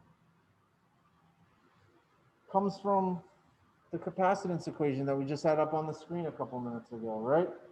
C P dot is equal to Q, right? This Q is just how much we're holding in our control volume. What else do we need to know? Well, there's two parts of this. We need to do this for laminar and for turbulent flow, right? And we know that there's going to be a resistance through that valve. We can model that valve as a resistance. And it's either going to be laminar or turbulent, depending on whether we're doing part A or part B, right? So we can rewrite this as, so Q is equal to delta P over R sub L, right, for laminar. If we go back in our notes, right, we had delta P is equal to Q times RL. We're just, this is our Ohm's law equation, right? We're just rearranging it to get it in terms of Q.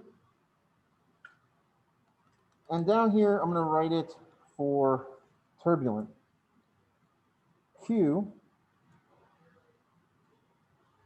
which one are we using here? Is going to be KT square root of P, square root of delta P, right? We'll call this Q turbulent, and we'll call the other one Q laminar, just so we have one. And what is that going to be? That's going to be Q out, right? So in essence, yes, our input and our output is Q in and Q out, but our input is really Q in, and our output is really going to be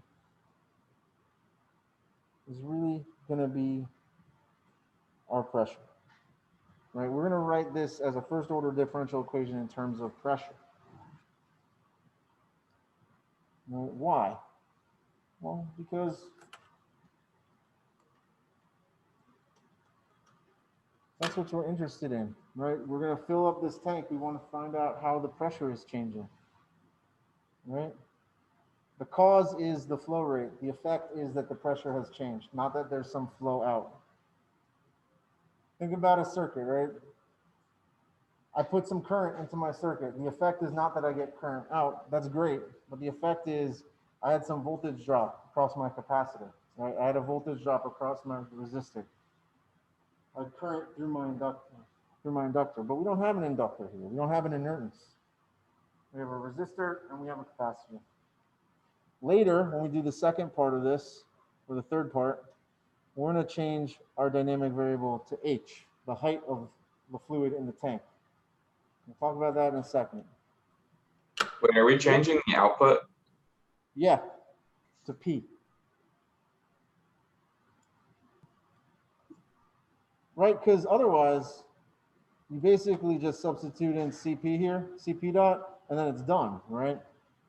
But you don't learn anything essentially about the system here. We want these to be in terms of our dynamic variables, right?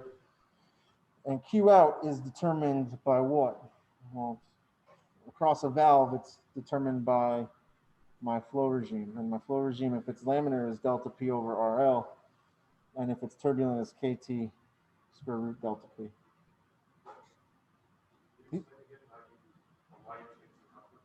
Sure. So why did we change it, right?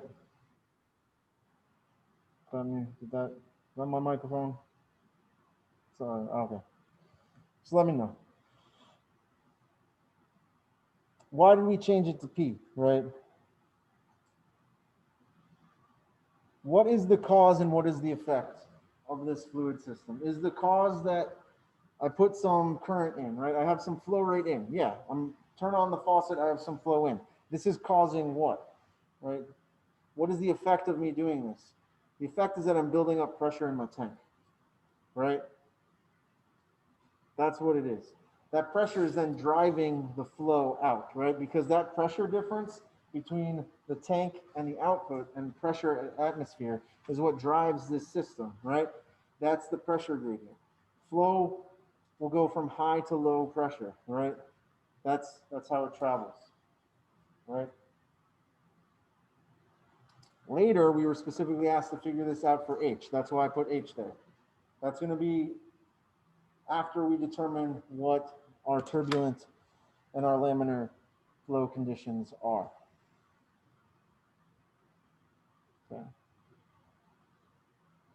Okay. So how do we do our reduction, right? So we're going to start with we only have one capacitor, so it's QCV. The sum of QCV is QCV, right? I only have one inlet, that's Q in.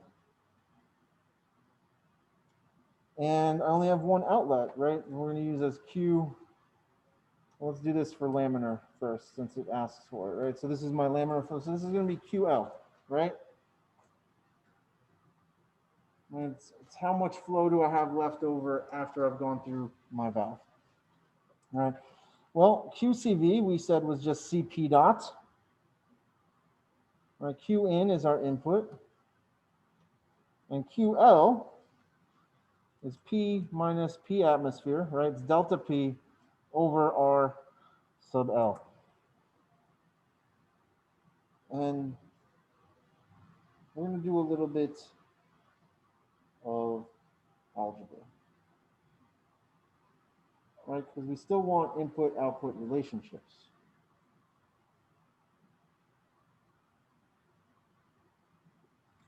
So if I multiply both sides by R sub L,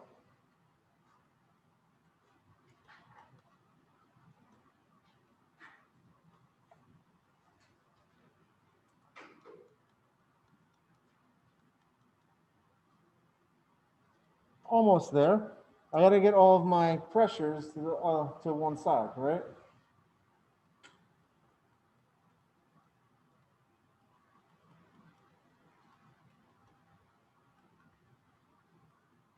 And I'm going to leave it on this side. Well, why don't you bring atmospheric pressure over? Good Is question. it constant? Yeah, it's a constant. It's going to stay there for now. Another way of thinking about it is that it's a preload, right? It's a preload on the system. Your system is always being loaded by atmospheric pressure, right? Always.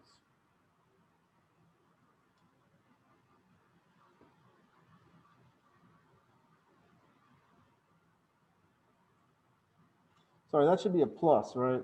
This should be a plus, right? Why should that be a plus? Well, this is really this, so minus P minus P atmosphere, right?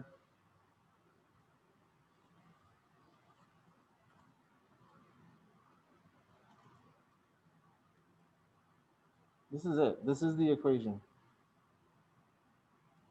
That's, again, we had a single energy storage element. We have a first order differential equation to describe it.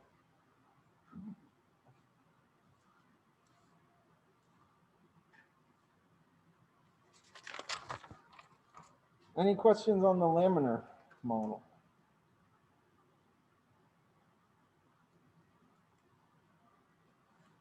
You all right? Yeah.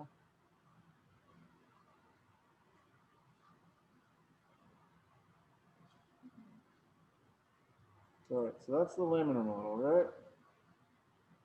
And that looks a lot cleaner than what we're about to do.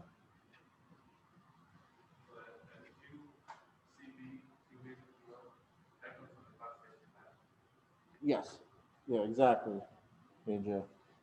That first equation that we wrote up here, right, that was the whole conservation of mass that we divided by the constant density to get in terms of our volume flow rates. Okay, so what about the turbulent flow here? Well, this changes our equation slightly, right? We have QCV is equal to Q in minus Q turbulent, right? What we called Q turbulent. Now what's coming out is turbulent instead of laminar. We had an equation for that, right? So we're just going to substitute in the same things as before, except for this Q, right? This was KT delta P, which is P minus P atmosphere, right?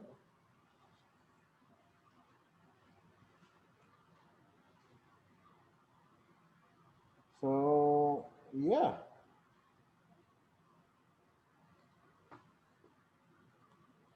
We're going to do some algebra.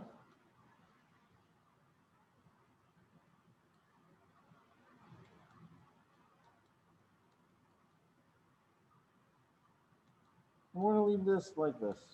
What does a K represent again? Good question. The K is a turbulent constant, right?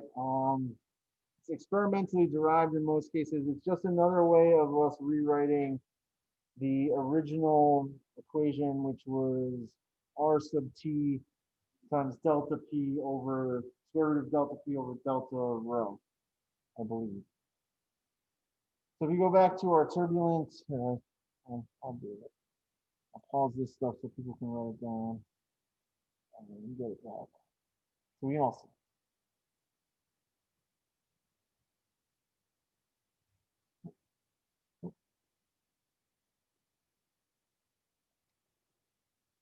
So, Carl,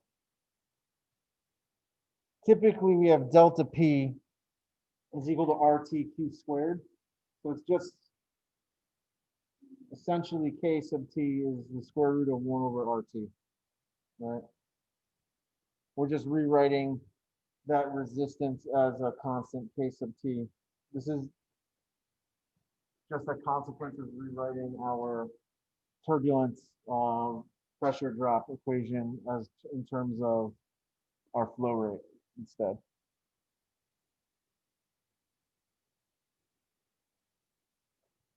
Okay, thank you. Sure.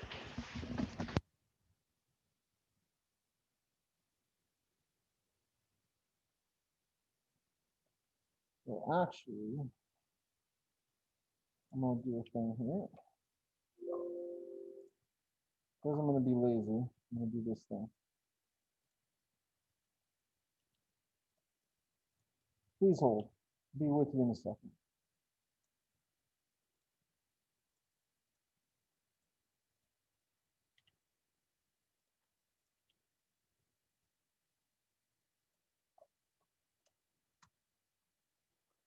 Okay, so I did a thing here.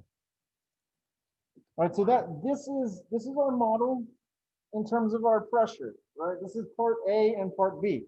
Part C of this question asks us, what if we evaluate this system in terms of the height of the fluid instead of the pressure? Can we do that? We sure can. Right? It's going to incorporate us having a new truth that we need to put into our mathematical truths. Right, so again, this is laminar, and this is turbulent, right? So what's this new truth?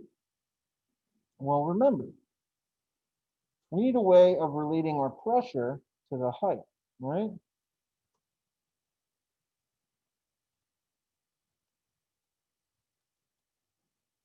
This hydrostatic pressure is the way that we do that. Because this is a tank, I know that the pressure is a function of the height, right? Likewise, if you were to take the derivative of this with respect to time, you'd get that. And these are our two equations that are going to break this open for us, right? Because why? Because of the hydrostatic pressure and this relationship between the pressure in a tank and the height of the fluid, we can substitute these in, right? So I can get RL times C. Well, P dot is just rho G H dot, right? Plus rho GH plus PATM. This is a plus up there. Remember?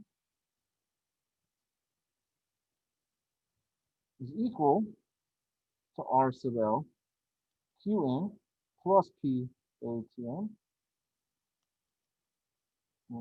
Nothing. We'll come down there. These go away, right?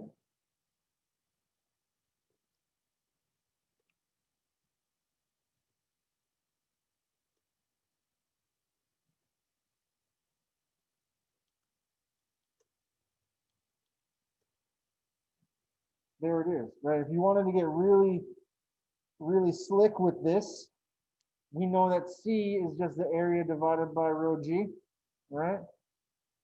So this C is actually the area divided by rho G. Well, then you get RL, area divided by rho G times rho G. Oh, well, hello. That would go away. H dot plus rho GH RL. Either one of these is fine.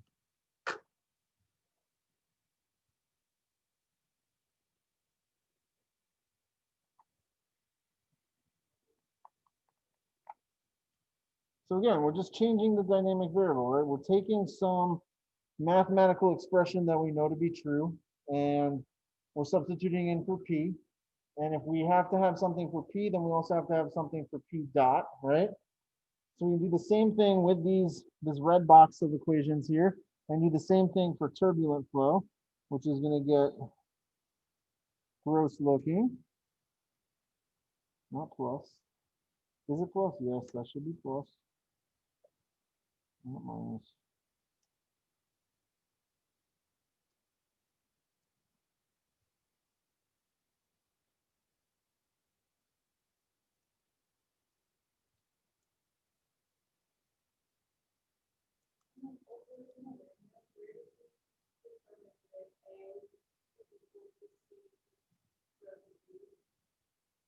So that came up when we were talking about capacitance. So if you go back to I'll go back there in a second, Kat, but the question was, where did we come up with C is equal to A over rho G? And that was something that we came up with when we were talking about capacitance. And I'll go back and I'll highlight that in a sec. Okay, so C rho G H dot plus this, right? These go away, PATM minus PTM, and we're just left with C rho G H dot plus KT square root of rho G H equal to Q A.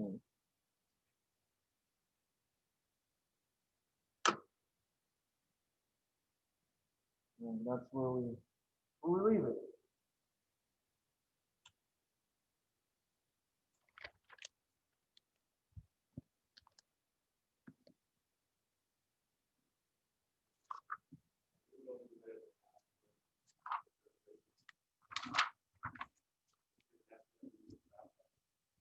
If you weren't asked to find it in terms of the height, yeah, AJ. So if you weren't asked to find it in terms of the height, then the one in the top green box and the one in the blue box are where you would just leave it.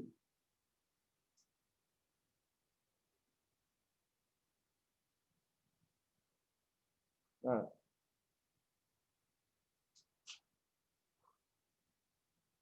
right. Any other questions? Everybody following ish? So for just kind of future reference when we're coming across problems that have or flows like this, would it, as long as something is entering the system, or in this case like an input flow and something's leaving, we can assume it's a capacitance? So Is if you have like, a tank, even it like, just because of this setup it might look confusing, but like as long as there's something leaving the system and something entering the system. so the best way of thinking about it is that there's a physical entity, right, that determines whether or not you have a capacitance, right? If you have some way of storing fluid, like a tank or some other reservoir, then you model that as a capacitance. If you didn't have a tank here, if it was just a hose and a valve, this would be a model completely, it wouldn't even be a differential equation. You would just talk about the pressure drop related to the resistance, right? Oh yeah, so like if we didn't have if I'm looking at the sweet tank, like the actual whole picture, if we just like didn't have the big place where it's stored, then this would just be a flow.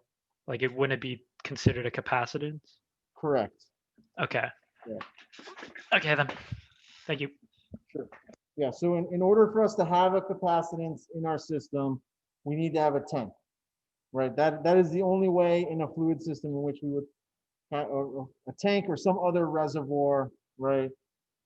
That's something that's some way of storing that fluid. Remember, the capacitance is a fluid storage due to pressure, right? Fluid storage due to changes in pressure.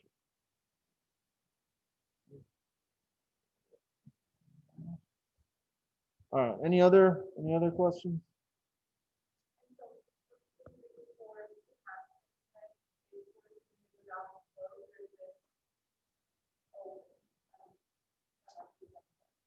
So question was, are we assuming that the valve is open or closed, right? You're assuming that it's open. We're assuming that it's fully open. Otherwise, there's no pressure change, right? We're not going to deal with like half measures of opening or closing of valves. You can assume that the resistance is a function of how far open or closed the valve is, right? Because if you don't open it as much, you're obviously going to have a higher resistance. So just assume that that's taken care of in that R sub L or K sub T. So, yeah.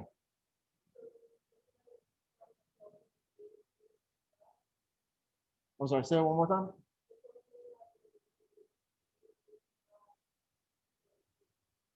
Yeah, that's a good point.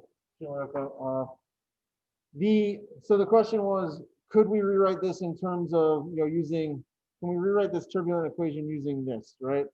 And yes, you could if you wanted to, right? You could make this A over rho G times rho G, right? So A times H dot, if you wanted. I'd be happy with either. That's pretty fine.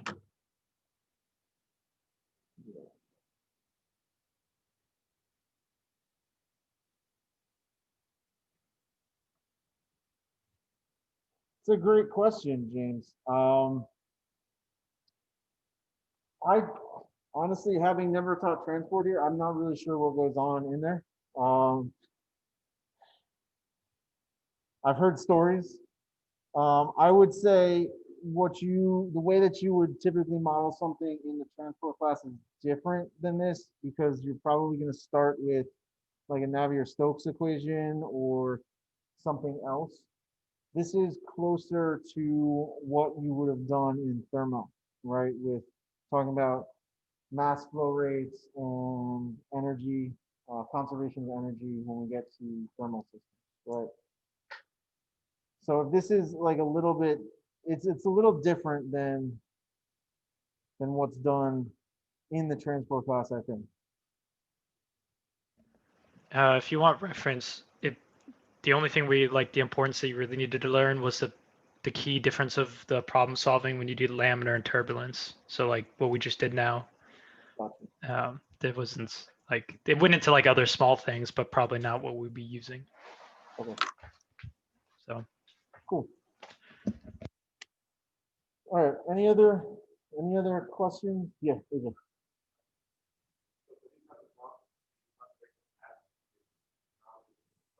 Yes. So for hydraulic systems, start with conservation of mass. So, all right, here's another thing. If you're not told whether it's compressible or incompressible, assume compressible. Okay.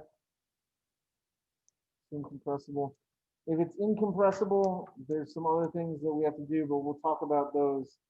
What's probably going to be next week on Tuesday. Well, it looks like we're not going to get to pneumatic systems there, but we do have enough time, I think, for one more hydraulic system problem.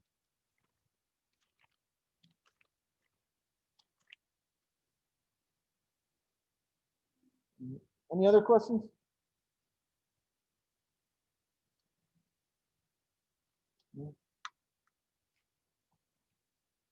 Yeah, so consider conservation of mass to be like the Newton's second law for fluid, for hydraulic systems, right?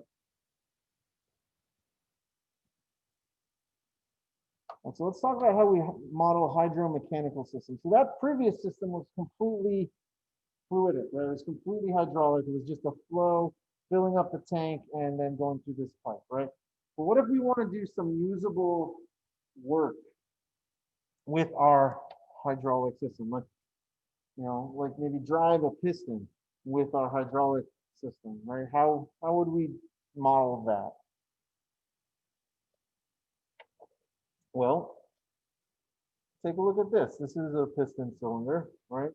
We have some fluid flowing in on the left.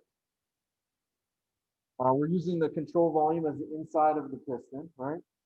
Or inside of the cylinder. And then as we apply more and more fluid, we're going to accumulate more fluid in. It's not leaving from anywhere, right? So it's going to cause this piston to move, right? So we're building up pressure inside of the cylinder, and eventually that pressure will be strong enough to move the piston, right? And that piston will presumably be attached to something and do something useful for us. Like, what's something useful that we can do? Run an electric toothbrush. That'd be crazy, not run on pistons, I know that. And I was looking for something really ridiculous. Marvel. In reality, what are we using hydraulic systems for, right? We're essentially using hydraulic systems for force multiplication, right? Where are hydraulic systems seen the most, right? Well, we've seen a lot in construction, large machinery, right? Use hydraulic lifts, okay? Certain shock absorbers, right? You typically use it for force multiplication in some way. Braking systems in cars, right? There's a lot of applications for hydraulic systems. So we're going to model something similar to this, where we have a fluid volume that flows in, it accumulates inside of the control volume, but the control volume moves with time. It changes with time, right? The piston moves over time. And we're going to apply conservation of mass here, right? So our conservation of mass equation for like a piston cylinder looks like this, where we've got the amount of fluid we're accumulating is equal to the flow in, the mass flow rate in minus the mass flow rate out. But again, there's no mass flow rate out here, right? We're just accumulating. And because of that, we just get rho times Q in. Right? So, yeah, look at this.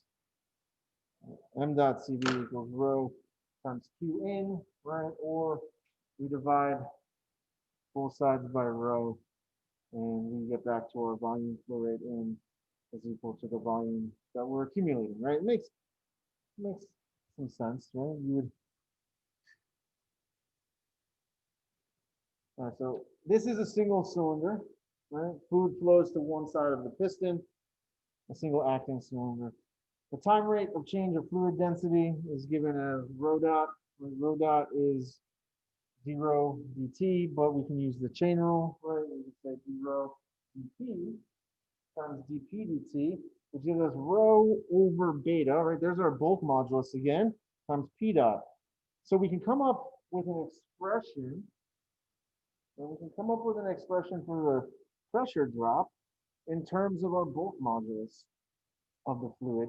So it's the bulk modulus divided by the volume times the flow rate in minus v dot, the flow rate accumulated.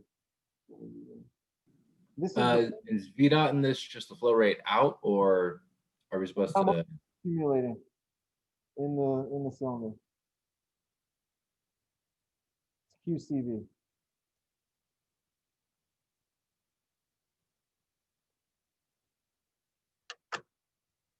So this allows us to develop our fundamental pressure rate ODE for a hydraulic cylinder that uses a compressible fluid. So if we're having a compressible fluid in a cylinder, we can use this to talk about the rate of change of our pressure, right? Which is useful.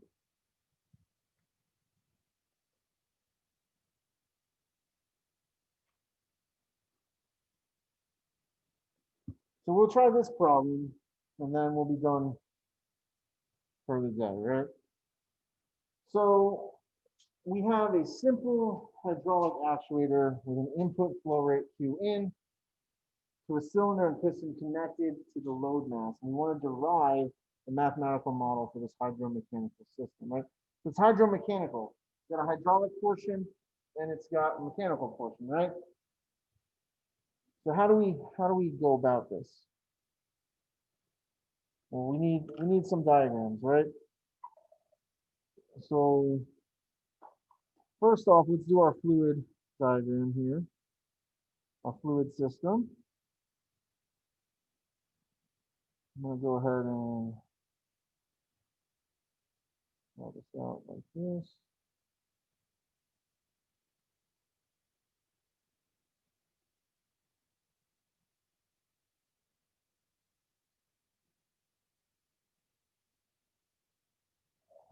So this is the fluid portion, right? My piston's in there, but I'm breaking it off over there. All right, my control volume is going to be the red dash here. I've got some Q in. Everything's going to be moving in this direction. I've got some pressure and some volume on this side. And on the outer edge here, I've got atmospheric pressure. That's the hydraulic side, right? This is everything I need to do the hydraulic portion. So what about my mechanical side? Well, we need a free body diagram. And I'm going to draw this way. So it kind of looks like what we have. I'm going to assume this entire thing has one lump mass of M. So what forces do I have acting on here? Well, we know from our diagram that we're going to have some damping force. Right? There was viscous friction in our diagram. We're going to have some spring force. Okay, what else do we have? Let's go back and look at our schematic. We've got a force pushing on this, F sub L, our load force. Okay. Oh, wrong one. So we need to include that, right? We're going to have F sub L here. All right, well, I've also got pressures, right? What is a pressure?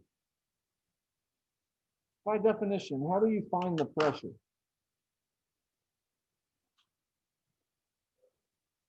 It's a force pushing against, so it'd be the other way, unlike the other side of the free body diagram. So what Force is, over- yeah, it's a force per unit area, right? Well, we know the area of the piston, right? So I actually have a force due to atmospheric pressure. That's the pressure times the area. And I have a force due to the pressure inside, right? And there's the free body diagram. So we're going to be analyzing what's going on inside of our control volume on the fluid side. And we just came up with an equation to kind of to discuss that, right? And to discuss our change in pressure.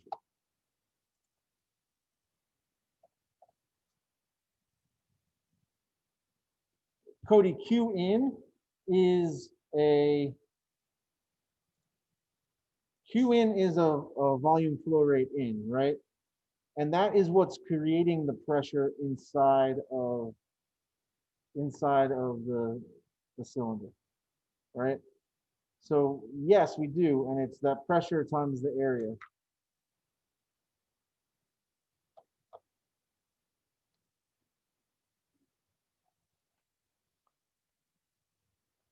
Okay. So let's talk inputs and outputs. Just so we make this complete, right? I got some X direction here. Fantastic. So let's talk inputs and outputs. What's my input here? It's Qn. What's the overall effect of this system?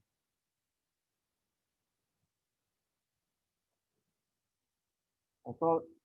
Would it be pressure like the last time? So for the hydraulic system, yes, right?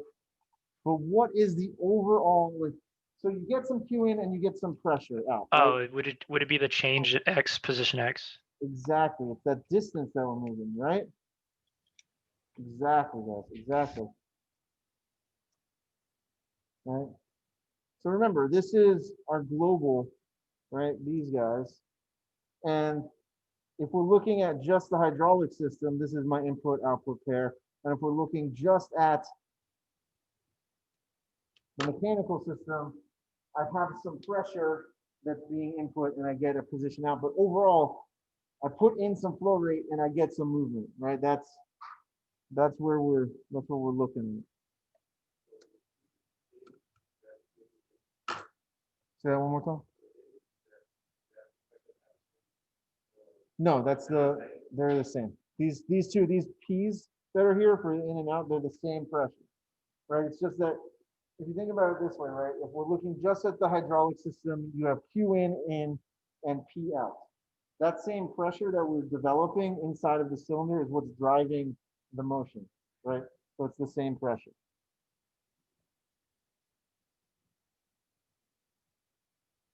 All right, so mathematical truths. Let's talk hydraulic system. All right. Well, we just came up with an equation specifically for this exact thing, right? Which was P dot is equal to beta over the volume times Q in minus V dot. Right, and that's what we're calling our capacitance equation, right? This is how we determine capacitance for our cylinder. Remember, we can't use the other nice one, right? Why? The area that we're talking about is changing, right? The control volume is not constant in this case. In terms of the tank, right, that control volume is still the size of the tank, right? In terms of the cylinder, the control volume expands and contracts depending on how much Q in we have, right?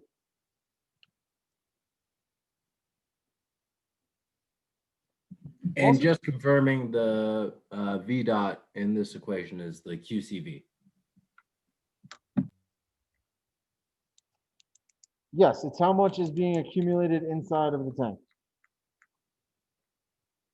It is the QCV, but it's not the QCV that you want to put in there. It's not CP dot, right? Because this isn't a constant volume process.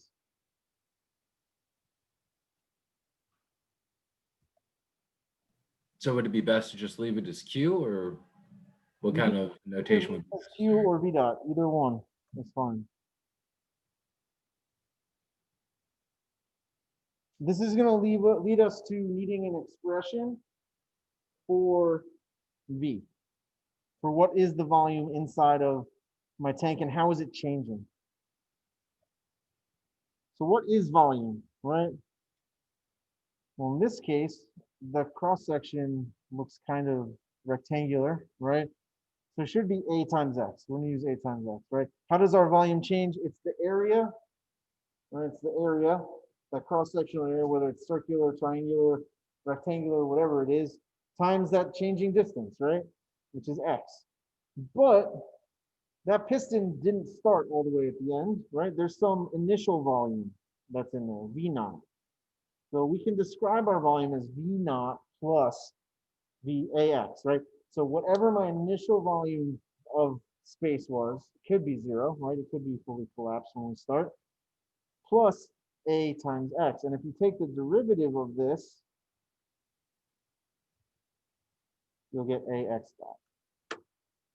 And that's important, right? This is our coupling equation. This is how we discuss, right? Because what's happening, right? What happens as we move our mass? As we move our mass, our volume changes, right? This is the important key piece of making this model. This couples our two systems together. Okay, this couples our two systems together. What about the mechanical side truths? Well, these are the usual suspects, right? We've got Newton's it's a translational model. Newton's second law, I've got a damper, and I've got, that should be an equal sign, and I've got a spring. My other forces are pressures times areas, and we already know what those are. So we know that we have a pressure times an area. Right? So we have our standard mechanical system crew is assembled, right?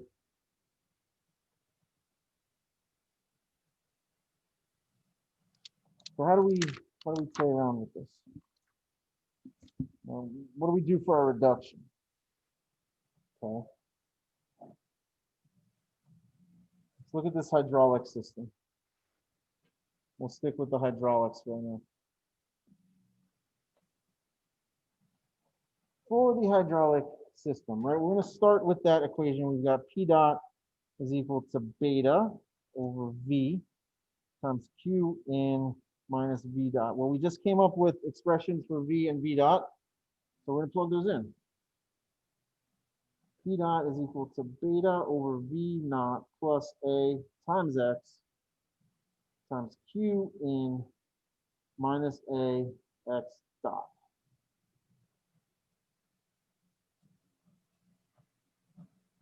That's it. We're going to leave that. Why should we leave it like that? It's in terms of our dynamic variables of interest, right? We've got Q in, that's our input. I mean, it's not in the nice input-output relationship that we want, right? And that's, it is if we're looking just at the hydraulic system, right? You're looking just at the hydraulic system. This is in terms of P on one side and Q on the other, right? So if we use local variables, and this is nice for that, right? Because it tells us exactly what our pressure change is, which is what you would want to know, right? You'd want to know that if you were trying to design a piston cylinder, right, which is essentially a pressure vessel, you need to know how the pressure changes as a function of time. So we're just going to leave this here, like this. How are you supposed to know that volume is equal to volume plus A times X? Good question. We know now. So if we think about it a little bit, right, it makes sense. You have some initial volume. How is this volume changing? Right, well, it's the area times the change in position. Right? What about the mechanical system? Well, it's the usual suspects, right? We've got our sum of our forces. So I've got my pressure times my area minus my atmospheric pressure times my area minus my damper minus my spring minus my load force. What's my load force? Well, presumably you are attaching this to something, right? And so it's something that you have to move. Right? It's whatever you load this with. Equal to mx double dot. So we can rewrite a couple of these things and sub them in, right? P minus, if I do some algebra, right? P minus PATM times area minus F sub L.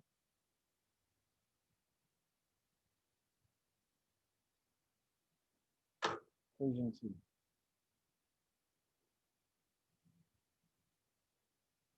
Equation 2.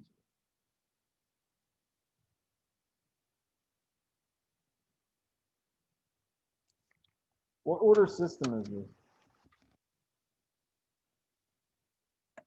As a whole, if you look at both sides.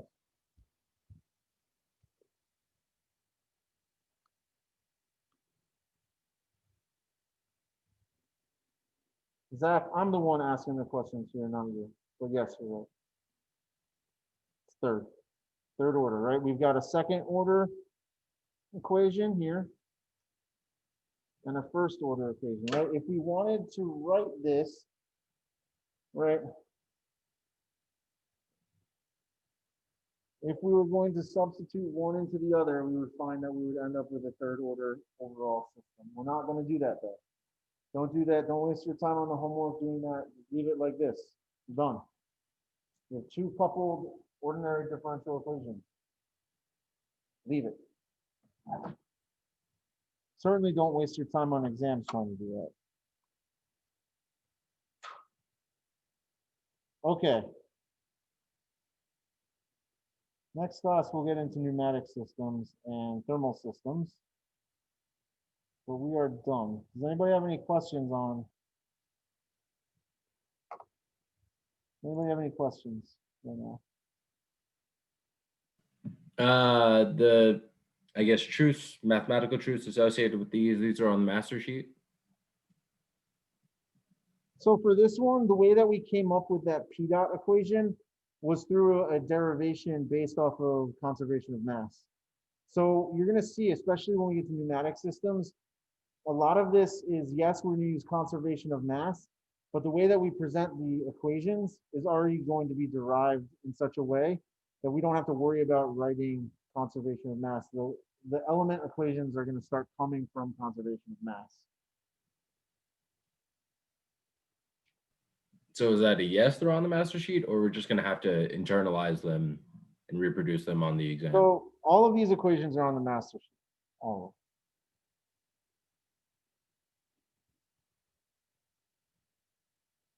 I highly recommend printing out the master sheet, right? Highly recommend using it for your homeworks, getting acquainted with it, knowing where things are on it. Highly recommend. 10 out of 10, would recommend. All right, any other questions?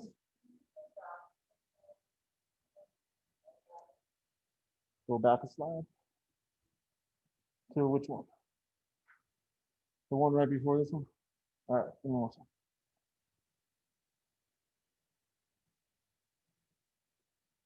To the mathematical truths.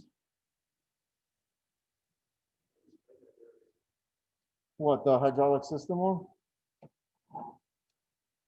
So if we go back here. Right? So we go back here, right? Explain this derivation one more time.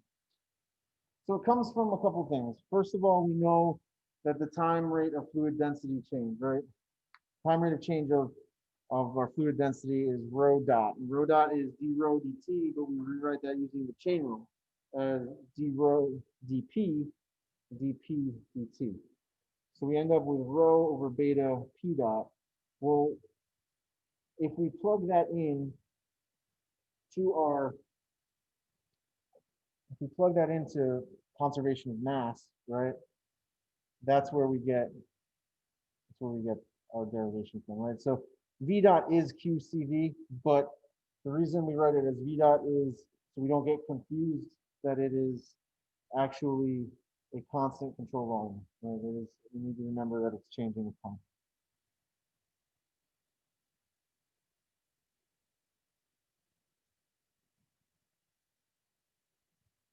All right, I'm gonna speed through this. Next time we'll do pneumatic systems. Right now, we got 5 minutes left, so we're not gonna start it. Right. Get through these things, and there we go. So today's thing is this.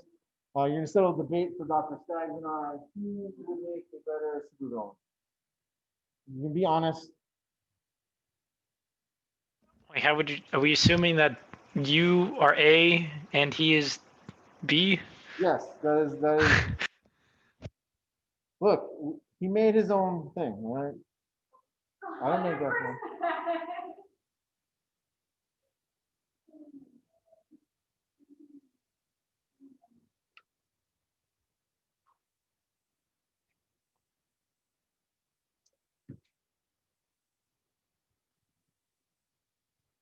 Staggs because he could do it without being suspected.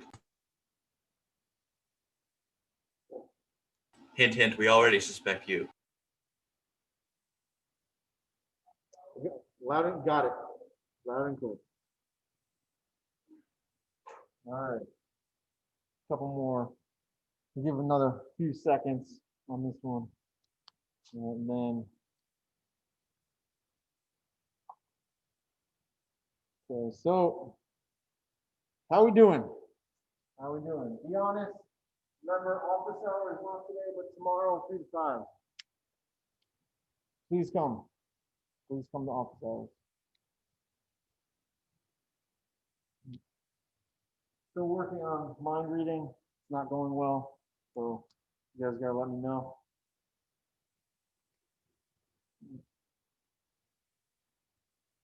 Yeah, and then you guys are free to go. Have a good weekend. Remember, same thing I say every week, try to get your work done, but try to do something where you disengage for at least a little bit, right? Thanks, Dr. D. Take it easy. Have a good weekend, Dr. Ding.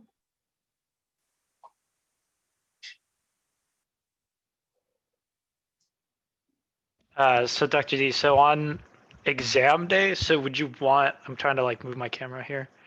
You want like a camera that like looks at our work desk for our paper, I want then to we- see, Carl, I just want to see your, like your work area, like something like that would be fine.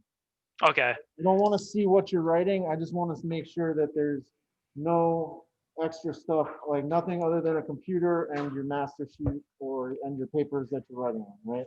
Okay. Yeah, I see. Well, Okay. Yeah. Okay. okay. That was. It's not you guys that I don't trust, but I've been hurt in the past, right? And I carry baggage with me.